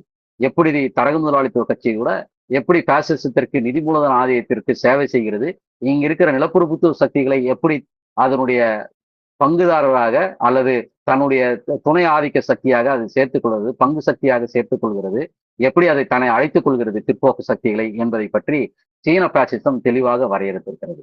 ஆனால் அது கூடவே ஒரு விஷயத்தை சேர்த்து சொல்லியிருக்கிறது. தரகு முதலா அதாவது பாசிசத்தை பத்தி ஒரு பக்கம் சொல்லிக்கொண்டு சாங்கியா ஷேக்கினுடைய விஷயத்தை பேசும் பொழுது அதை எல்லா இடத்துலையுமே ஒண்ணு கவனிக்கணும்.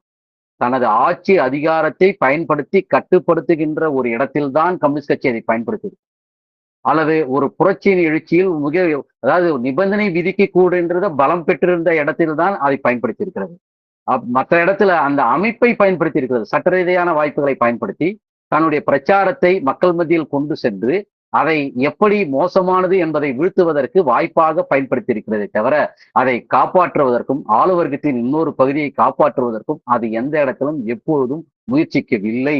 அது அரசாங்கமாக இருந்து அரசு ஒப்பந்தங்கள் மூலமாகவும் தனது அரசை விரிவுபடுத்துவதன் மூலமாகவும் அல்லது கட்டுப்படுத்துகின்ற இடத்திலே தான் இதை பயன்படுத்தி இருக்கிறது என்பதை புரிந்து கொண்டு நாம் உண்மையிலேயே அடுத்த கட்டத்திற்கு நகர்த்த வேண்டியது. இப்போ நாம் தேர்தல் சீர்திருத்தவாதத்தை பற்றி நாம் வருவோம். சீர்திருத்த இதுவை பற்றி நாம் எப்படி பார்க்கிறது?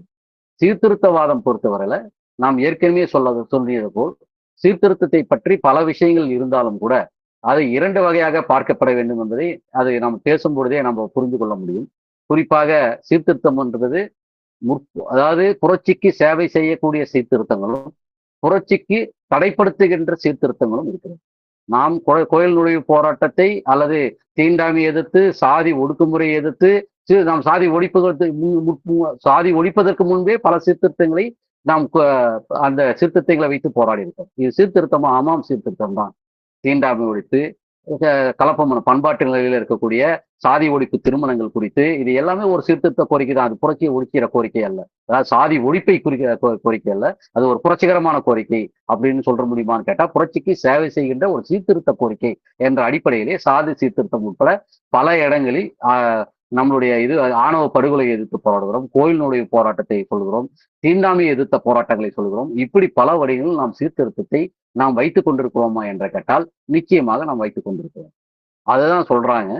சீர்திருத்தத்தை பொறுத்தவரையில் நாம் எப்படி மதிப்பிடுவது என்ற அடிப்படையில் அது ஒரு சமரச போக்குதான். எந்த கட்டத்தில் சீர்திருத்தமே சரியானதா அப்படின்னு சொன்னா சீர்திருத்தமே சரியானதா என்ற கேள்வி ஒற்றை வரியில் சொல்ல முடியாது.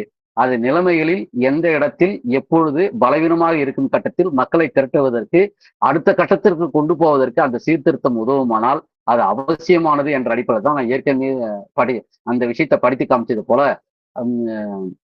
இந்த ஏப்ரல் இதுவை பொறுத்தவரையில அந்த முதலாளித்துவ குடியரசானது எப்படி நிர்ணய சபையை கொண்ட ஒரு உதவு உருவாக்குவதற்காக அதை நாம் எப்படி கோருகிறோம், ஆனால் அது கூட ஒரு சோவியத் அரசாங்கம் எப்படி மேலானது என்பதை மக்களுக்கு கற்றுத்தரும் என்ற அடிப்படையில தான் இந்த தேர்தல் தொகுதிவாரி பிரதிநிதித்துவம், திருப்பி அழைக்கும் உரிமை, மற்ற விஷயங்கள் பேசிக் கொண்டிருக்கிற அதே நேரத்தில் இது முதலாளித்துவ வகையான சீர்திருத்தம் ஒரு நாடாளுமன்றத்தில் மட்டும் செயல்படுத்துவதல்ல, அது அனைத்து இடங்களிலும் அதிகார வர்க்கத்தையும் நீதித்துறையும் செயல்படுத்துகின்ற எக்ஸிக்யூட்டிவ்ஸ் சொல்லக்கூடிய அதிகார வர்க்கத்தையும் தேர்ந்தெடுக்கின்ற நிலையில்.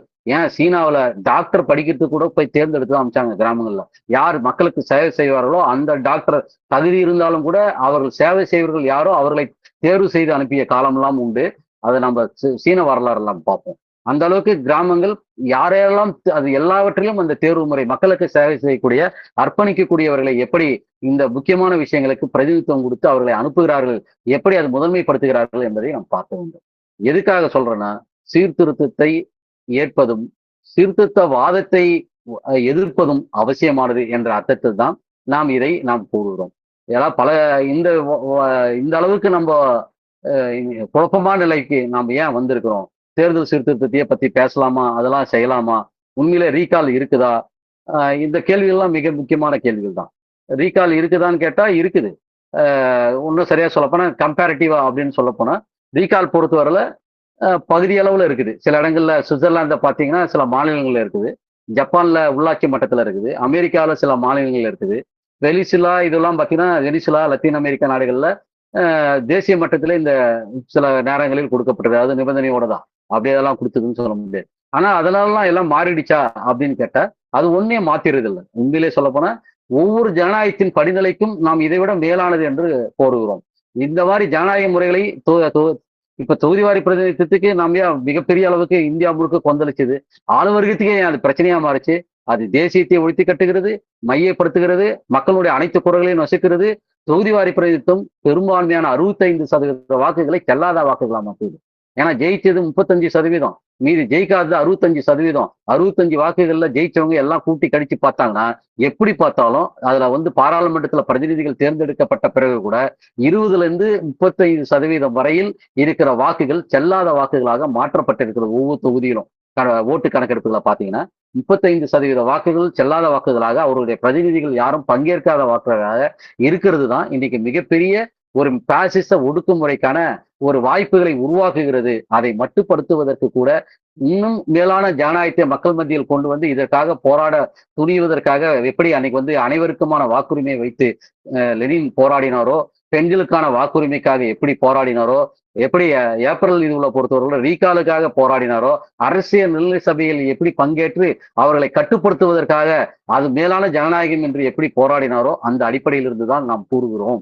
ஆனால் இதையே முற்றும் முழுதான அதுதான் தீர்வாக நாம் வைக்கவில்லை என்பதை இங்கு தெளிவாக கூறுகிறோம்.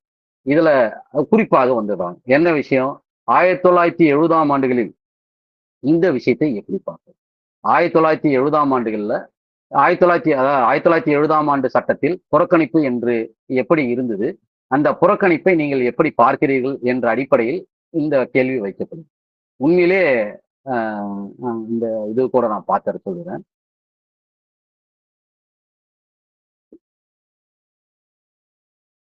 இந்த விஷயத்தை பொறுத்தவரையில நாம 1970ஆம் ஆண்டு புறக்கணிப்பு ஏன் உண்மையிலே அது செயல் தந்திரமா பெரிய அளவுக்கு வரையறுத்தாங்களா, இல்ல எந்த அளவுக்கு விவாதிக்கப்பட்டுச்சு அப்படின்றதை தாண்டி அன்றைய நிலைமையில் புறக்கணிப்பு கோருவதற்கான நிலைமைகள் என்னவாக இருந்தது என்றால், உடனேயே புரட்சி முடித்து விட வேண்டும், புரட்சி முடித்து விடுவோம், அது புரட்சியை நடத்தி கொண்டிருக்கிற எழுச்சியின் காலமாக மதிப்பிட்டார்.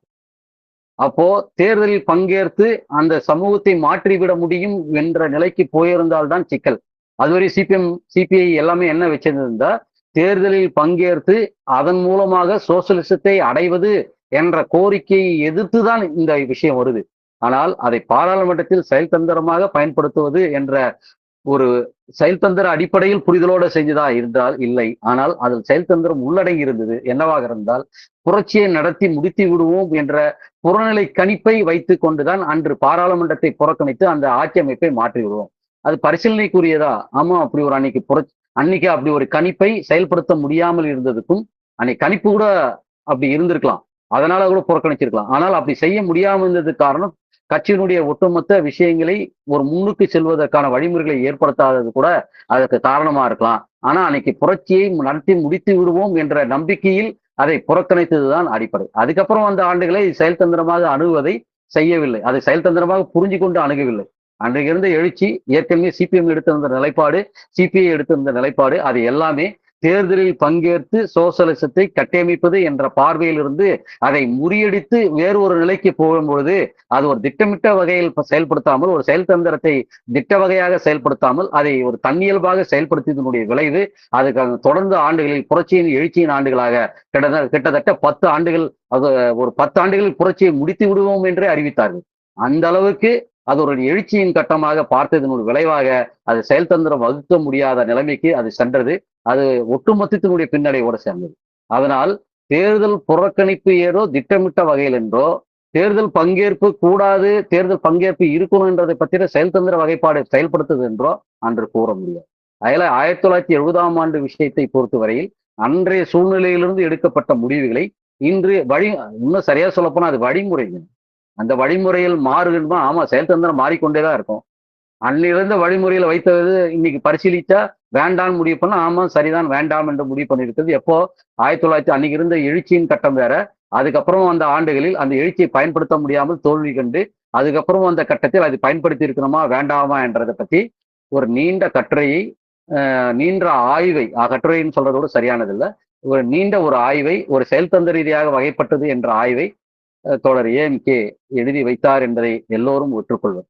ஏன்னா அன்னைக்கு அது வரையும் ஒரு ஒரு என்னது ஒரு சரி ஒரு கோட்பாட்டு அளவில் ஒரு எப்படி செயல்தந்திரத்தை எப்படி அதுவும் தேர்தல் செயல்தந்திரத்தை எப்படி கையாளுவது என்பதை குறித்து திட்டவட்டமாக எழுதி வைத்து செய்தது வந்து தோழர் ஏஎம்கே. அவர் பல விஷயங்களில் எப்பொழுது பங்கேற்பது, எப்படி பங்கேற்பது எல்லாம் செய்தார். ஆனால் இந்த அரை நிபுத்துவ காலகட்டத்தில் அதை எப்படி செயல்படுத்துவது என்ற விஷயத்தில் பொறுத்தவரையில் அது நிபந்தனைக்குட்பட்டது என்பதுதான் அவர் பார்த்தார். ஆனால் அதை கூட எப்படி மதிப்பிட்டார் என்றது வெளியில் இருக்கிறவங்களுக்கு தெரியாம இருக்கலாம், இல்ல அதில் படிக்கிறவங்களுக்கு தெரியும், அதை புரிந்து கொள்வர்களுக்கு கூட தெரியும். ஏன் அப்படின்னா, அன்று ஏற்றத்தாழ்வான வளர்ச்சியில் அன்றை தேர்தலை பயன்படுத்த முடியாது, ஏற்றத்தாழ்வான வளர்ச்சியில் தேர்தலை பயன்படுத்த முடியாது என்ற விஷயம் ஏன் வந்தது அப்படி என்றால், ஒரு பக்கம் ஆயுத போராட்டம் நடத்தி கொண்டு இன்னொரு பக்கம் அரசியல் போராட்டத்தை நடத்துவதற்கு வாய்ப்பில்லை. அது வந்து இந்த அரசு அனுமதிக்காது. ஒரு பக்கம் ஆயத்தை நடத்திட்டு இன்னொரு பக்கம் நான் நிற்பாரு, நான் வந்து ஜனநாயக போராட்டத்தை நடத்துறேன்னு சொன்னா அனுமதிக்குமா? அனுமதிக்காது. அந்த அடிப்படையிலிருந்து அதை பயன்படுத்துவது வாய்ப்பில்லை. நாம் அப்படி ஒரு நிலைக்கு போவதற்கு இந்த அரசு அனுமதிக்காது என்ற அடிப்படையிலிருந்தே, அதுவும் புறநிலையில் இருந்தே அதை மதிப்பிட்டது. அது தவறா? சரியா? அன்னைக்கு உண்மையிலே அது அப்படி இருந்ததா? அப்படின்றதை பத்தி விஷயம் அப்புறம். ஆனால் அப்படி செய்யப்பட்டதா புறநிலை? ஆமாம். இந்த ஏற்றத்தாழ்வான வளர்ச்சி மட்டும் இல்ல. அந்த ஏற்றத்தாழ்வான வளர்ச்சி எதை குறித்தது? அது என்றால், அன்று கட்சியில் இருப்பவர்களுக்கு அனைவருக்கும் தெரியும். ஆயுத போராட்டத்தில் ஒரு பக்கம் நடத்திக் கொண்டிருந்தவர்கள், அது வெளியேற்றி நாம் இந்த செயல்தந்திரத்தை வைத்திருந்தாலும், அதை மீண்டும் ஒன்று சேர்ந்து வாய்ப்பு உருவாவதற்கு வாய்ப்புகள் இருக்கிறது. அந்த சூழ்நிலையில் அவர்கள் நம்மை துண்டித்துக் கொண்டதாக அந்த அரசு அன்னைக்கு முடிவுக்கே வரல. ஏன்னா, அன்னைக்கு மிகப்பெரிய வேட்டையாடி கொண்டிருந்த காலகட்டம்.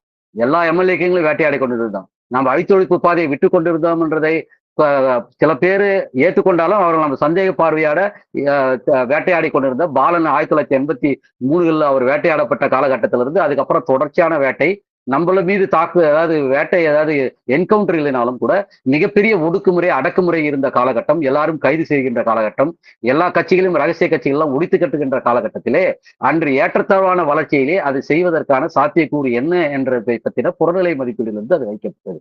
ஆனால் அதை கூட நாம் மறந்துவிட்டு வெறும் அந்த வாக்கியங்களை பிடித்துக் கொண்டு நாம் சொல்வது என்பது சரியாக இருக்குமா என்ற விமர்சனம் வைத்தவர்களுக்கே அந்த விவாதத்தை விட்டு விடுகிறேன். அந்த அடிப்படையில் இருந்துதான் அன்றைய விஷயத்தை நாம் அணுகிறோம். ஆனால் நாம் செயல்படுத்த முடியுதா என்று கேட்டால் ஏன் செயல்படுத்த முடியவில்லை? அதை கூட புறநிலையிலிருந்து தான் நாம் மதிப்பிட்டோம். ஆனால் ஒரு நீண்ட காலத்திற்கு பிறகு மதிப்பிட்டோம் என்பதை மாற்று கருத்து இல்லை. ஆனால் மிகப்பெரிய உடைவு கட்சிகள் 1990களுக்கு பிறகு எல்லா கட்சிகளும் கலைந்து கொண்டேதான் இருந்தது. பல பேர் சொல்லலாம் அப்படிலாம் இல்லைன்னு. நிச்சயமாக கலைந்து கொண்டிருந்தது. இன்னும் சரியா சொல்லப் போனா நம்ம கிட்ட இருக்கக்கூடிய பல அமைப்புகள் நமக்கு வெளியிலிருந்த அமைப்புகள் பல்வேறு அமைப்புகள் அதாவது புரட்சிகர அமைப்புகள் என்று சொல்லிக் கொண்டிருந்த பல அமைப்புகளிலும் உடைவுகள் வந்து கொண்டுதான் இருந்தது. இந்த அமைப்புகளும் வந்து கொண்டுதான் இருந்தது. குறிப்பாக 1990ல் குறிப்பா ரஷ்ய சமூக ஏகாதிபத்தியம் விழுந்த பிறகு கம்யூனிசம் தோற்றுவிட்டது என்று உலகம் முழுவதும் பரப்பப்பட்ட விஷயம் ஒரு கலைப்புவாதத்தை நோக்கி ஒரு அவநம்பிக்கையை நோக்கி தள்ளப்பட்டதனுடைய விளைவு நாம் கட்டியமைக்கின்ற காலத்தை தாண்டி அதை வீழ்த்தி கொண்டிருக்கிற நேரத்திலே அதை காப்பாற்றுகின்ற கலைப்புவாதத்தை முறியடிக்கின்ற காலத்திலே அந்த புறநிலையில் நம்மளுடைய கடமை வேறொன்றாக இருந்தது. ஒரு பலவீனமான நிலையில் ஒரு எழுச்சியின் காலகட்டத்தில் நம் பங்கேற்பு விஷயத்தை தாண்டி அதில் பங்கேற்பதற்கு கூட முடிவில்லாத நிலையில் ஒரு பலவீனமான நிலையில் இருந்த கொள்கை வகுத்தாச்சு. அதை செயலுக்கு கொண்டு போனோம். ஆனா அதுக்கப்புறம் தொடர்ச்சியாக கலைப்பாதத்தை எதிர்கொண்டிருந்தோம். 2005ல் அதை தீர்மானகரமாக கலைப்பாதத்தை எப்படி நாம் எல்லாம் அனுபவித்துக் கொண்டிருந்தோம். இன்னும் சரி சொல்ல போனா சித்தாந்த துறையில், அரசியல் துறையில், அமைப்பு துறையில், திட்டத்துறையில் இப்படி பல துறைகளில் நாம் கலைப்பாதத்தை எப்படி நாம் அனுபவித்துக் கொண்டிருக்கிறோம். எப்படி கலைப்பாதம் நம்ம நாட்டுல மட்டும் இல்ல உலகம் முழுவதும் எப்படி அதை எல்லா கட்சிகளும் பிரித்து போட்டு கலைத்துக் கொண்டிருந்தது. அதில் நாம் எப்படி கட்டியெழுப்ப முடியாத ஒரு மிக மோசமான நிலைமையில் நாம் இருந்தோம் என்பதை காரணம் அந்த கட்டத்துல இல்ல. அதுக்கு முன்னாடி எல்லாம் உடைஞ்சிட்டு வந்தது. அதுக்கப்புறம் அந்த கலைப்பாத காலத்துல கட்ட முடியல. ஏன்னா இன்னும் வேறுபாடுகள் மிக பாராதூரமாக மாறியது. அமெரிக்க ஏகாதிபத்தியத்தை ஒற்றை துருவ ஏகாதிபத்தியம் என்று சொன்னார்கள். இந்த அதை மாற்றிக்கொண்டு சில பேர் எப்படி மாத்தினாங்க, எப்ப மாத்தினாங்க தெரியாது. சரி மாற்றிக்கொண்டு வந்தது ஆரோக்கியமானது. ஆனால் இன்று கூட நம்மிடமிருந்து புரிந்து போய் ஒற்றை ஏகாதிபத்தியம் என்று ஒற்றை ஓலமாக ஓலவிடுவது என்று நாம் பார்த்துக் கொண்டிருக்கோம். எப்பயோ எல்லாம் காலாவதி ஆயிடுச்சு. சொன்னவெல்லாம் கை விட்டு ஓடிட்டான். சொன்னவங்க எல்லாம் இன்னைக்கு வந்து மாற்றிக்கொண்டார்கள். இன்னைக்கு பல கம்யூனிஸ்ட் கட்சிகள் திரிவாத கம்யூனிஸ்ட் கட்சிகளே அதை மாற்றிக்கொண்டது. இன்னும் சொல்ல போனா வச்ச சிபிஎம்ஏ இன்னைக்கு பல நேரங்களில் விமர்சிக்கிற அளவுக்கு சில நேரங்களில் வந்துடுது. சீனாவை ஏகாதிபத்தியம் கூட ரஷ்யாவை அவங்க ஒரு மாதிரியா தான் பார்த்தாங்க. இப்படி பல நேரங்களில் பல இடங்கள்ல மாற்றிக்கொண்டிருந்த நிலைமையை இன்று கூட ஒற்றை ஏகாதிபத்தியம் என்று சொல்லுகின்ற அளவுக்கு இன்னைக்கு நிலைமைகள் மாறி இருக்குது. எவ்வளவுதான் விஷயங்கள் இருந்தாலும் அதனுடைய விவாதங்கள் அதனுடைய மார்க்சிய கொள்கையில் இருந்த அந்த குறைஞ்சபட்ச ஒற்றுமை கூட அன்று கலைப்புவாதம் மிக பெரிய அளவுக்கு வேரூன்றி பெரியாரையும் அம்பேத்கரையும் அதே போல முதலாளித்த சீர்திருத்த கருத்துல இல்ல சீர்திருத்தவாத கருத்துக்களை அதுதான் புரட்சிகர கருத்து என்று வைத்திருக்கிறார்களே அதை முறியடிப்பதற்கு மாறாக இன்று அமெரிக்காவினுடைய எதிர்த்து போராடுவது மட்டும் இல்ல அதெல்லாம் ஒரு பக்கம் இருக்கட்டும். இங்கு பெரியாரின் கருத்துக்களை கூட அது புரட்சிகரமான கருத்து, அதை மாற்றியமைப்பதற்கு பயன்படுத்த வேண்டிய கருத்து. ஆமாம் அவர் சில பங்களித்து இருக்கிறார், அது சீர்திருத்தம் எடுத்துக்கணும்னு சொல்லி சீர்திருத்தவாதத்தை ஏற்றுக்கொண்டிருப்பதை வெட்கமில்லாமல் ஏற்றுக்கொள்கிறார்கள். ஆனால் உண்மையிலே ஒரு முதலாளித்த ஜனநாயகத்தை நாம் உண்மையிலே உருவாக்குவதற்கு இதைவிட மேலான ஒரு ஜனநாயகத்தை உருவாக்குவதற்கு மக்கள் மத்தியிலே கோரிக்கை வைத்து போராடினால் அது சீர்திருத்தவாதம் என்கிறார்கள். என்ன ஒரு கொடுமை! முதலாளித்துவத்தினுடைய சீர்திருத்தவாதமாக இருக்கக்கூடிய ஏகாதிபத்தியத்தை தூக்கி எறியாத நிலப்பிரபுத்துவ சமரச தன்மையோடு கொண்ட பெரியாரத்தை உயர்த்தி பிடிக்கிற இந்த நிலைமைகள் கூட அதை விமர்சிப்பது, அந்த சீர்திருத்தவாதத்தை அம்பலப்படுத்துவதற்கு அதை ஏற்றி உயர்த்தி பிடிப்பதும், இன்னொரு பக்கம் நாம் ஒரு உயர்ந்த லட்சியத்தை அடுத்த கட்டத்துக்கான உயர்ந்த லட்சியத்தை அடைவதற்கு அடுத்த இந்த முதலாளித்துவத்தின் ஆக சிறந்த ஜனநாயகத்தை பயன்படுத்த வேண்டும். அதில் இருக்கிற மேலான ஜனநாயகத்தை உருவாக்குவது உண்மையிலே எவ்வளவு முக்கியமானது என்றால், அதை இருப்பதை உடைப்பது. அதாவது இன்னும் சரியா சொல்லப்போனா, மிக பெரும்பான்மைவாத கட்சிகளை உருவாக்கி ஒரு பாசிசத்தை நடைமுறைப்படுத்துவதை பல கட்சிகளை கொண்டு வந்து இந்த ஆட்சி அமைப்பை தொலதொலப்பாக மாற்றுவது, இன்னும் சொல்லப்போனா தன்னுடைய பாசிச கொடுங்கோன்மையினுடைய அந்த அதிகாரத்தை ஆளுவர்க்கத்தின் மூலமாக அசைப்பதற்காக ஒரு தொகுதிவாரி பிரதிநிதித்துவம் ஒழித்து ஒரு விகிதாச்சார பிரதிநிதித்தை உருவாக்குவதும், திருப்பி பெற அழைப்பதும், பொது வாக்கெடுப்பு முறையை கோருவதும் என்பது ஒரு முதலாளித்துவ கோரிக்கையான சீர்திருத்தமே என்றாலும் அதை அடுத்த கட்டத்திற்கு நகர்த்துவதற்கான ஒரு அவசியமான சீர்திருத்தமாக கோர வேண்டியிருக்கிறது. எதற்கு என்றால் சோசியலிச லட்சியத்தை ஒரு சிறந்த முறையை உருவாக்குவதற்கான படியாக இதை பார்க்க வேண்டும். இந்த சீர்திருத்தம் புரட்சியை உருவாக்குவதற்கான அடுத்த படியாக பார்க்க வேண்டுமே தவிர, அதுதான் லெனின் சொல்லுகிறது. ஒரு புரட்சியின் படியாக சீர்திருத்தம் இருக்குமேயானால் அந்த சீர்திருத்தத்தை நாம் கோருவது என்பது தவறாகாது என்பதை இடதுசாரி இளம்பருவ கோளாறில் தெளிவாக வரையறுத்து கூறுகிறார். இதை நாம் புரிந்து கொண்டுதான் 1970ஆம் ஆண்டுகளில் ஏற்பட்ட விஷயங்களை கூட, நாம் கலைப்பாதத்தில் இருந்ததை கூட மீண்டும் முறியடித்து ஒரு சரியான பாதையை கொண்டு வருவதற்கு, மக்களை திரட்டுகின்ற வழிமுறையை உருவாக்குவதற்கு அவசியமாகும். இன்று சொல்கிறார்கள் பாராளுமன்றத்தை பயன்படுத்த வேண்டும் என்று. பாராளுமன்றத்தை பயன்படுத்த வேண்டும் என்று சொன்னால் மக்கள் பயன்படுத்தி விடுவார்களா?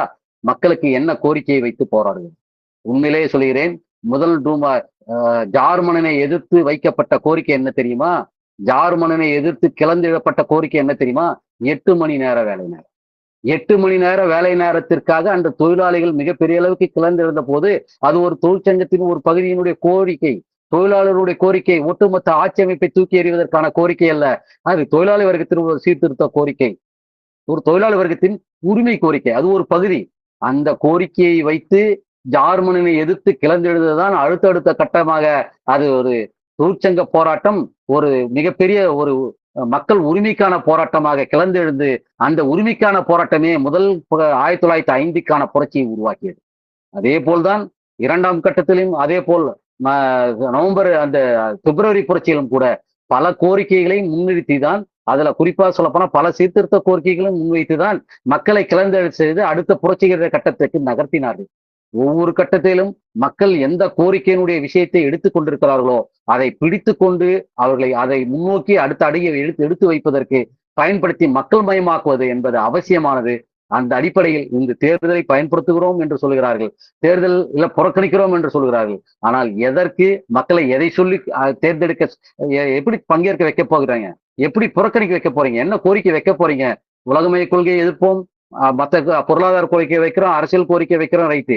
ஆனால் என்ன அடிப்படையில் அவர்களை அந்த ஜனநாயக கோரிக்கையின் மூலமாக கிளந்தர வைக்கப் போகிறீர்கள் என்பதில் பொதுவான காலத்தில் எல்லா கோரிக்கையும் வைக்கும் அதே நேரத்தில் தேர்தல் கட்டத்தில் இந்த தேர்தல் முறையே எப்படி இருக்கிறது என்பதை அம்பலப்படுத்தி ஒரு சிறந்த ஜனநாயகத்தை உருவாக்குவதற்கான, மக்களை திரட்டுவதற்கான ஒரு வடிவமாகவும் அதை வைக்க வேண்டும். நீங்க தேர்தலை பங்கேற்றாலும் மக்களை தான் திரட்டணும், தேர்தலை புறக்கணித்தாலும் மக்களை தான் திரட்டணும். இன்னும் சொல்ல போனா சில நேரங்களில் தேர்தல் புறக்கணிப்பு சில நேரம் எதிர்நிலையில் இருந்தாலும் கூட, ஆனால் உண்மையில இப்ப நான் வைக்கிறது தேர்தல் புறக்கணிப்பும் அல்ல, மக்கள் ஜனநாயகம் இறைவஞ்சர்கள் சொல்வது தேர்தல் பங்கேற்பும் அல்ல, புறக்கணிப்பும் அல்ல.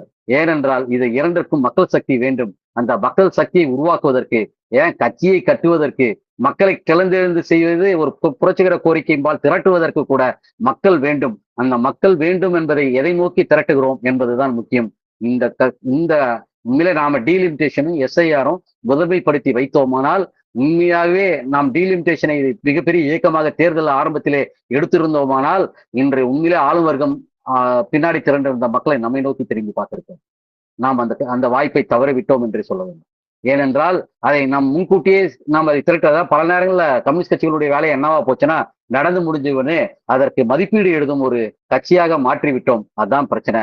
முன்கூட்டியே பிரச்சனைகள் வருவதையும், அந்த நேரத்தில் எது புறநிலையில் மிக ஒரு ஜனநாயக கோரிக்கையை மக்களை கிளந்தெழுகின்ற கோரிக்கையாக இருக்கும் என்பதை மதிப்பீடு செய்வதிலும் நாம் தவறி விடுகிறோம். அந்த அடிப்படையில் இதை பயன்படுத்தியிருக்க வேண்டும். அதை பயன்படுத்திக்க தவறிவிட்டோம் என்பதுதான் உண்மை. உண்மையே இந்த டீலிமிட்டேஷன் என்பது ஏதோ தேர்தல் சீர்திருத்த கோரிக்கை அல்ல, ஒட்டுமொத்த தேசியத்தையும் மக்களுடைய ஒரு பெரிய பிரிவியை ஒழித்து கட்டுகின்ற வேலை. அவர்களை எந்த விஷயத்தையும் முகம் பாராமல் ஒரு 4 ஸ்டேட்ல இருக்கக்கூடிய பெரும்பான்மையை பெறுகின்ற நிலைமையை மட்டும், ஒரு 5 ஸ்டேட்ல இருக்கிற பெரும்பான்மையை மட்டும் பெற்றுவிட்டால் போதும் என்ற நிலையை, ஒரு ஆளும் வர்க்கத்திற்கான தேவையை உருவாக்குகின்ற வேலையை செய்கின்ற அந்த டீலிமிட்டேஷன் ஆக்ட மிக சீரியஸாக பார்த்திருக்க வேண்டும். அதை அது உண்மையிலேயே தொகுதி ஏன் அந்த வந்த உடனே எத்தனை பத்திரிகைகள் எடுத்து பாருங்க. எத்தனை இடத்துல அந்த உமன்ஸ் பில்ல பத்தி பேசுறாங்க. இந்த இத வந்து இப்ப பயன்படுத்த முடியுமா? தொகுதிவாரி பிரதிநிதித்துவத்திலேயே இந்த உமன் பில்ல செய்ய முடியுமா? முடியும். எப்படி என்றால் தொகுதிவாரி பிரதிநிதித்துவத்தை விட்டுவிட்டு விகிதாச்சார பிரதிநிதித்துவத்துக்கு போயிருந்தால் பெண்களுடைய அதனுடைய இந்த ஒதுக்கீட்டை செயல்படுத்தி இருக்க முடியும் என்று பல பத்திரிகைகள், முதலாளித்த பத்திரிகைகள் எழுதுது. நாம் குறிப்பிட்ட அதே விஷயத்தை தான் பல வர்க்கங்கள், பல ஒடுக்கப்பட்ட சாதிகள், ஒடுக்கப்பட்ட அந்த சிறுபான்மையின மக்கள், பெண்கள் இதனுடைய பிரதிநிதித்துவம் பெறுவதற்கு கூட விகிதாச்சார பிரதிநிதித்துவம் மிக முக்கிய ஒரு அவசியமான ஒரு கருவியாக பயன்படும் என்று அன்றே சொன்னோம். அதுக்கப்புறம் மற்ற சீர்திருத்தங்களை பத்தி பேசுகிறோம். ஆனால் அந்த பங்களிப்பு என்பது ஏன் தேவை என்றால், பல வர்க்கங்கள் ஒன்று சேர்ந்து பங்கேற்கும் போதுதான், பல குரல்கள் ஒலிக்கும் போதுதான் அங்கே கார்ப்பரேட்டின் குரல் மட்டுப்படுத்தப்படும். அவருடைய குரல் அம்பலப்படுத்துவதற்கு அங்கே ஒரு வாய்ப்புகள் அல்லது அதை அம்பலப்படுத்தும் மேடையாக அது எப்படி கார்ப்பரேட்டினுடைய ஒரு பாராளுமன்றமாக இருக்கிறது என்பதை அம்பலப்படுத்துவதை கூட அன்று வாய்ப்பு ஏற்படுத்தும் என்பதைத்தான் அன்று 12 நாள் அந்த மக்கள் ஜனநாயக இளைஞர் கழகம் அந்த கூட்டத்தை நடத்தியது. இதுல மற்ற விஷயங்கள் பல கேள்விகள் கேட்கப்பட்டிருக்கிறது. அதுல பல விஷயங்கள் நம்ம பேச வேண்டியது இருக்குது. ஒரு நிமிஷம். இதுல ஒரு பல நேரங்கள்ல வந்து இதுலயே பாத்தீங்கன்னா இந்த சீர்திருத்தவாத பத்தி பேசும்போது ஒரு குறிப்பான ஒரு விஷயத்த சொல்ல வேண்டும். அரசியலமைப்பு சட்டத்தில் இருக்கக்கூடிய உரிமைகளை பயன்படுத்துவது என்பது வேறு. அந்த உரிமைகளை இருப்பதனாலே ஒரு சில உரிமைகளை அந்த அரசியல் சட்டம் பெற்றிருப்பதாலே அந்த அரசியல் சட்டமைப்பையே பாதுகாப்பது என்ற நிலைமை என்பது மிக மோசமானது. ஏனால் டீலிமிட்டேஷன் ஆக்ட சாதாரணமா கொண்டு வருவதற்கான வாய்ப்புகள் இருக்குது. அது அரசியலமைப்பிற்கு அந்த முகாந்திரத்தை வழங்குகிறது. அது முறியடிச்சது போனாலும் உறுப்பினர்கள் இருக்கலாம். எப்பொழுதுமே உறுப்பினர்கள் தயவை இது உள்ள அந்த அமைப்பு முறையே பாசிசத்திற்கான வாய்ப்பை அளிக்கக்கூடிய முறையாக இருப்பது என்பதை பற்றி எந்த கவலையும் இல்லை. ஏன்னா அரசியலமைப்பு சட்டத்தில் சொல்லப்படுகின்ற மாநில உரிமை, ஏன் பாராளுமன்றத்துக்கே இருக்கக்கூடிய ஒப்பந்தங்கள், வெளிநாடுகளோடு போடப்பட்ட ஒப்பந்தங்களை கட்டுப்படுத்துகின்ற உரிமை இல்லை. அது அந்த அரசியலமைப்பு சட்டம் தான் நம்மளை தடுத்து இருக்கிறது. அதே போல குறைந்த மக்கள் தொகை உள்ள இருக்கக்கூடிய பல்வேறு மாநிலங்கள் கூட சமத்துவம் இல்லை. அதுவும் இந்த அரசியல் சட்டமைப்பு தான் சொல்கிறது. மொழிகளின் உரிமையை பொறுத்தவரையில் இன்னைக்கு எல்லா மாநிலங்களிலும் மத்திய அரசு நிறுவனங்கள் எல்லாம் இன்னைக்கு ஆங்கிலமும் இந்தியும் மட்டுமே ஆட்சி மொழியாக வைத்துக்கொண்டு மற்ற மொழிகளை ஒடுக்கி கொண்டிருக்கிறது. அது இந்த அரசியலமைப்பு தான் சட்டம் பாதுகாத்துக் கொண்டிருக்கிறது. இன்னைக்கு வெளியுறவு அந்த ரேட்டிபிகேஷன், அதாவது என்ன சொல்றதுன்னா வெளிநாட்டு சட்டங்களை பாராளுமன்றத்தில் ஓட்டெடுப்பின் மூலமாக பெரும்பான்மை பெற்றால்தான் அதை நடைமுறைப்படுத்த முடியும் என்று அந்த அமெரிக்காவில் இருக்கக்கூடிய செனட் உரிமைகள் கூட இங்க இல்லை. கேட்டா இதை முதலாளித்துவ பாராளுமன்றம் கூறுகிறார்கள். இதை கூட அம்பலப்படுத்த வேண்டியதா இருக்குது. ஏன்னா அரசியல் சட்ட உரிமைகளை பாதுகாப்பது என்பது வேறு, அரசியலமைப்பு சட்டத்தையே பாதுகாப்பது என்பது வேறு. அரசியலமைப்பு சட்டத்தையே பாதுகாப்பது என்பது சட்டவாதம், அரசியலமைப்பு உரிமைகளை பாதுகாப்பது என்பது சட்ட ரீதியாக பயன்படுத்துவது. இந்த சீர்திருத்தத்தை பற்றி பேசும்போது மிக முக்கியமாக பயன்படுத்திக் கொள்ள வேண்டிய புரிந்து கொள்ள வேண்டிய விஷயம் இதுதான். நம்ம சரியாக புரிந்து கொள்ள வேண்டும் என்றால் அந்த அரசியலமைப்பு சட்டத்தை மாற்றுவதை கோருவது இன்னைக்கு என்னன்னா இருக்கிறத காப்பாத்த போறேன் எல்லாம் இருக்கிறத காப்பாத்த போறேன். ஏன்னா இருக்கிறதே மேலானது. எங்கப்பா மேலானது? இருக்கிற உரிமைகளை பாதுகாத்து கொண்டு பெற வேண்டிய உரிமைகளுக்காக போராடுவதால் தான், தற்காப்பு இன்னைக்கு முறையை நாம் மேற்கொள்வதால் தான் இன்னைக்கு பாசிசம் தாக்குதல் முறையை மேற்கொண்டிருக்கிறது. மக்களை திரட்டி தாக்குதல் நிலைக்கு, ஜனநாயகத்திற்காக மக்களை திரட்டி அடுத்த கட்டத்திற்கு போகும் பொழுதுதான் இந்த பாசிசத்தை வீழ்த்த முடியுமே தவிர, தற்காப்பு நிலையில் இருந்து கொண்டு ஆளும் வர்க்கத்தின் பின்னே ஒளிந்து கொள்வதால் இந்த பாசிசத்தை எக்காலும் எந்த நேரத்திலும் வீழ்த்த முடியாது. ஏனென்றால் அந்த ஆளும் வர்க்கத்தை பயன்படுத்துகின்ற வலிமை நம்ம கிட்ட கிடையாது என்பது நன்றாக தெரிந்தும் கூட ஆளுவர்க்கத்தின் ஒவ்வொரு உறுப்பையும் தூணையும் பாதுகாக்கின்ற ஒரு நபராக நம்ம மாறிவிட்டோம். இங்க இருக்கக்கூடிய நீதிமன்றத்தின் மட்டுமல்ல, இன்று பத்திரிகையாளர் மன்றமே இன்னைக்கு இந்த டீலிமிட்டேஷன் ஆக்ட் வரும்போது நீங்க பார்த்திருக்கலாம். இன்னைக்கு ஒட்டுமொத்த மீடியா ஒரு சில பேப்பர்களை தவிர்த்து, சோசியல் மீடியாவில் இருக்கிற சில மீடியாக்களை தவிர்த்து, எதிர்கட்சிகளுடைய அந்த பிரிவில் இருக்கக்கூடிய மீடியாக்களை தவிர்த்து மீதி பெரும்பான்மையான மீடியாக்கள், அதுவும் வட மாநிலங்களே, இன்று மோடி ஆட்சியால் வாங்கப்பட்டோ அல்லது நிர்பந்திக்கப்பட்டு பயமுறுத்தப்பட்டோ அச்சுறுத்தப்பட்டோ வைத்துக் கொண்டிருக்கிற அத்தனை மீடியாக்களும் இந்த டீலிமிட்டேஷன் ஆக்ட்ல என்ன வேலை செய்தது என்பதை பார்த்திருக்கோம். அவ்வளவு மோசமான இன்னைக்கு இருக்கக்கூடிய நிலைமையிலே இன்னைக்கு பத்திரிகையாளர் உரிமையை பாதுகாக்க வேண்டும். ஆம், பாதுகாக்க வேண்டும். அப்படின்னா இப்ப அவங்க எழுதுற டீலிமிட்டேஷன்லாம் இருக்கிற நிலைமையை பாதுகாக்கிறது போதுமா? டீலிமிட்டேஷன்ல இன்னைக்கு பத்திரிகையாளர் எழுதுறதா செய்ததெல்லாம் நியாயமா? சரியானதா? எப்படி இன்னைக்கு கோட்டி மீடியா அப்படின்னு சொல்லக்கூடிய இன்னைக்கு மோடியின் மடியில் தூங்கி கொண்டிருக்கிற இந்த இந்த பத்திரிகை மன்றம் இன்னைக்கு எப்படிப்பட்ட நான்காவது தூண் என்று பேர் சொல்லுகிறாங்க. ஆனா இன்னைக்கு எப்படி இருக்கிறது? ஆனால் நிபந்தனை என்ன தெரியுமா? தொகுதிவாரி பிரதிநிதித்துவத்திலிருந்து விகிதாச்சார பிரதிநிதித்துவம் மாறுகின்றது. பாசிசத்தை முறியடிப்பதற்கு முதலில் தேவை பேச்சு உரிமை, அரசியல் உரிமை, அதில் முக்கியமாக பத்திரிகை உரிமை. அந்த பத்திரிகை உரிமை சுதந்திரமாக பேசுகின்ற உரிமை. ஆனால் அதை ஒடுக்கி கொண்டிருக்கிறது. அதை நிவர்த்தி செய்யாமல் இங்க பங்கேற்பு என்பது வீராச்சார பிரதிநிதித்துவம் வந்தாலும் நீங்கள் செயல்படுத்த முடியாது. பொது வாக்கெடுப்பு வந்தால் அதை இந்துத்துவம் தனக்கு சாதகமாக பயன்படுத்திக் கொள்ளும். அதுவும் யாரை வைத்துக்கொண்டு? இந்த மீடியாக்களை வைத்துக் கொண்டே தனக்கு சாதகமாக வைத்து எப்படி டீலிமிட்டேஷன் ஆக்டை வீழ்த்தணும்னு பெண்களுடைய உரிமைகளை வீழ்த்தி விட்டார்கள் என்று எப்படி ஏமாற்றுத்தனமாக இந்த மீடியாக்கள் மக்கள் மத்தியிலேயே கருத்துருவாக்கம் உருவாக்கியதோ அதே போல் பொது வாக்கெடுப்பிலும் உருவாக்கும். அப்படி என்றால் அரசியல் உரிமை சுதந்திரமாக எல்லாவற்றிலும் சரியாக அந்த சுதந்திரத்தை பாதுகாக்கவில்லை என்றால் சொல்வார் லெனின், அரசியல் உரிமை இல்லை என்றால் நாம் மக்களை திரட்டுவதோ கட்சியை கட்டுவதோ மக்களை நம் பால் ஈர்ப்பதோ சாத்தியமாக இருக்கிறது. ஆகையால் எல்லா அரசியல் உரிமைகளுக்கும் அந்த அரசியல் உரிமைகளுக்கான படிக்கட்டுகளாக இருக்கக்கூடிய சீர்திருத்தங்களுக்கும் நாம் போராட வேண்டும். ஆகையால அரசியலமைப்பு சட்டத்தை பாதுகாப்பது என்பதல்ல, அரசியல் சட்டத்தில் கொடுக்கப்பட்டிருக்கிற உரிமைகளை தக்க வைத்துக் கொண்டே அதில் மறுக்கப்படுகின்ற உரிமைகளை போராடி பெறுவதற்காக மக்களை திரட்டுவதுதான் சரியானது என்று போராட வேண்டும். ஆகையால் சட்டவாதத்தில் கூட நம்ம மாட்டக்கூடாது. சட்டத்தை பயன்படுத்துவது என்பதற்கும் சட்டவாதத்தில் மாட்டி சிக்கி சீரழிவது என்பதற்கும் பாராளுமன்றத்தை பயன்படுத்துவது என்பதற்கும் பாராளுமன்றவாதத்தில் இதிலேயே நம்ம எல்லாவற்றையும் சாதித்த முடியும் என்றும் இதிலேயே சோசியலிசத்தை கட்டியமைத்து விட முடியும், இதிலேயே நம்ம பாசிசத்தை வீழ்த்த முடியும் என்றும் கற்பனையான கோட்டையை கட்டி வைப்பதை நாம் கண்டிப்பாக முறியடிக்க வேண்டும் என்ற அடிப்படையிலே இந்த லெனினியத்தினுடைய தேவை இன்று மிக முக்கியமாக அவர் காட்டிய வழி. அவர் எந்த கட்டத்தில் சமரசங்களை மேற்கொள்ள வேண்டும், எந்த கட்டத்தில் பாராளுமன்றத்தை பங்கேற்க வேண்டும், எந்த கட்டத்தில் சீர்திருத்தங்களை செய்ய வேண்டும், முதலாளித்துவ இதுவை எப்படி பார்க்க வேண்டும், சோசியலிசத்தை நோக்கி இலக்கை எப்படி போக வேண்டும் என்று ஒவ்வொரு சூழ்நிலையும் மதிப்பிட்டு அந்த பின்தங்கி இருந்த மக்களை ஒரு முன்னோக்கிய பார்வைக்கு எல்லாவற்றையும் எப்படி பயன்படுத்தி கொண்டு சென்றாரோ அதே போல் இதையும் நாம் கொண்டு செல்வோம். ஆகையால இந்த கட்டத்தில் நாம் லெனினியத்தை உயர்த்தி பிடிப்பது லெனினுடைய வழி. இன்று அதை தோழர் ஆகாயேஸ்வரன் சொல்வது போல் அப்படியே பயன்படுத்துவதும் அல்ல, லெனினியம் மாறிவிட்டது என்று சொல்லி அதை தூக்கி போட்டு செல்வதும் அல்ல, அதை புரிந்து கொண்டு சரியாக புரிந்து கொண்டு அடிப்படையை புரிந்து கொண்டு மக்களை திரட்டுகின்ற இலக்கை அடைகின்ற வழிமுறையை இன்று லெனினியம் தேவை தேவை என்றை புரிந்து கொண்டுதான் இன்று இந்த கூட்டத்தை நடத்தியிருக்கிறோம். பல இதுல உப கேள்விகள் நிறைய இருக்குது. அது வேற ஒரு தருணத்தில் அது சம்பந்தமாக விவாதிப்போம் என்று கூறி இந்த விஷயத்தை இந்த உரையை நான் முடிக்கிறேன். நன்றி, வணக்கம்.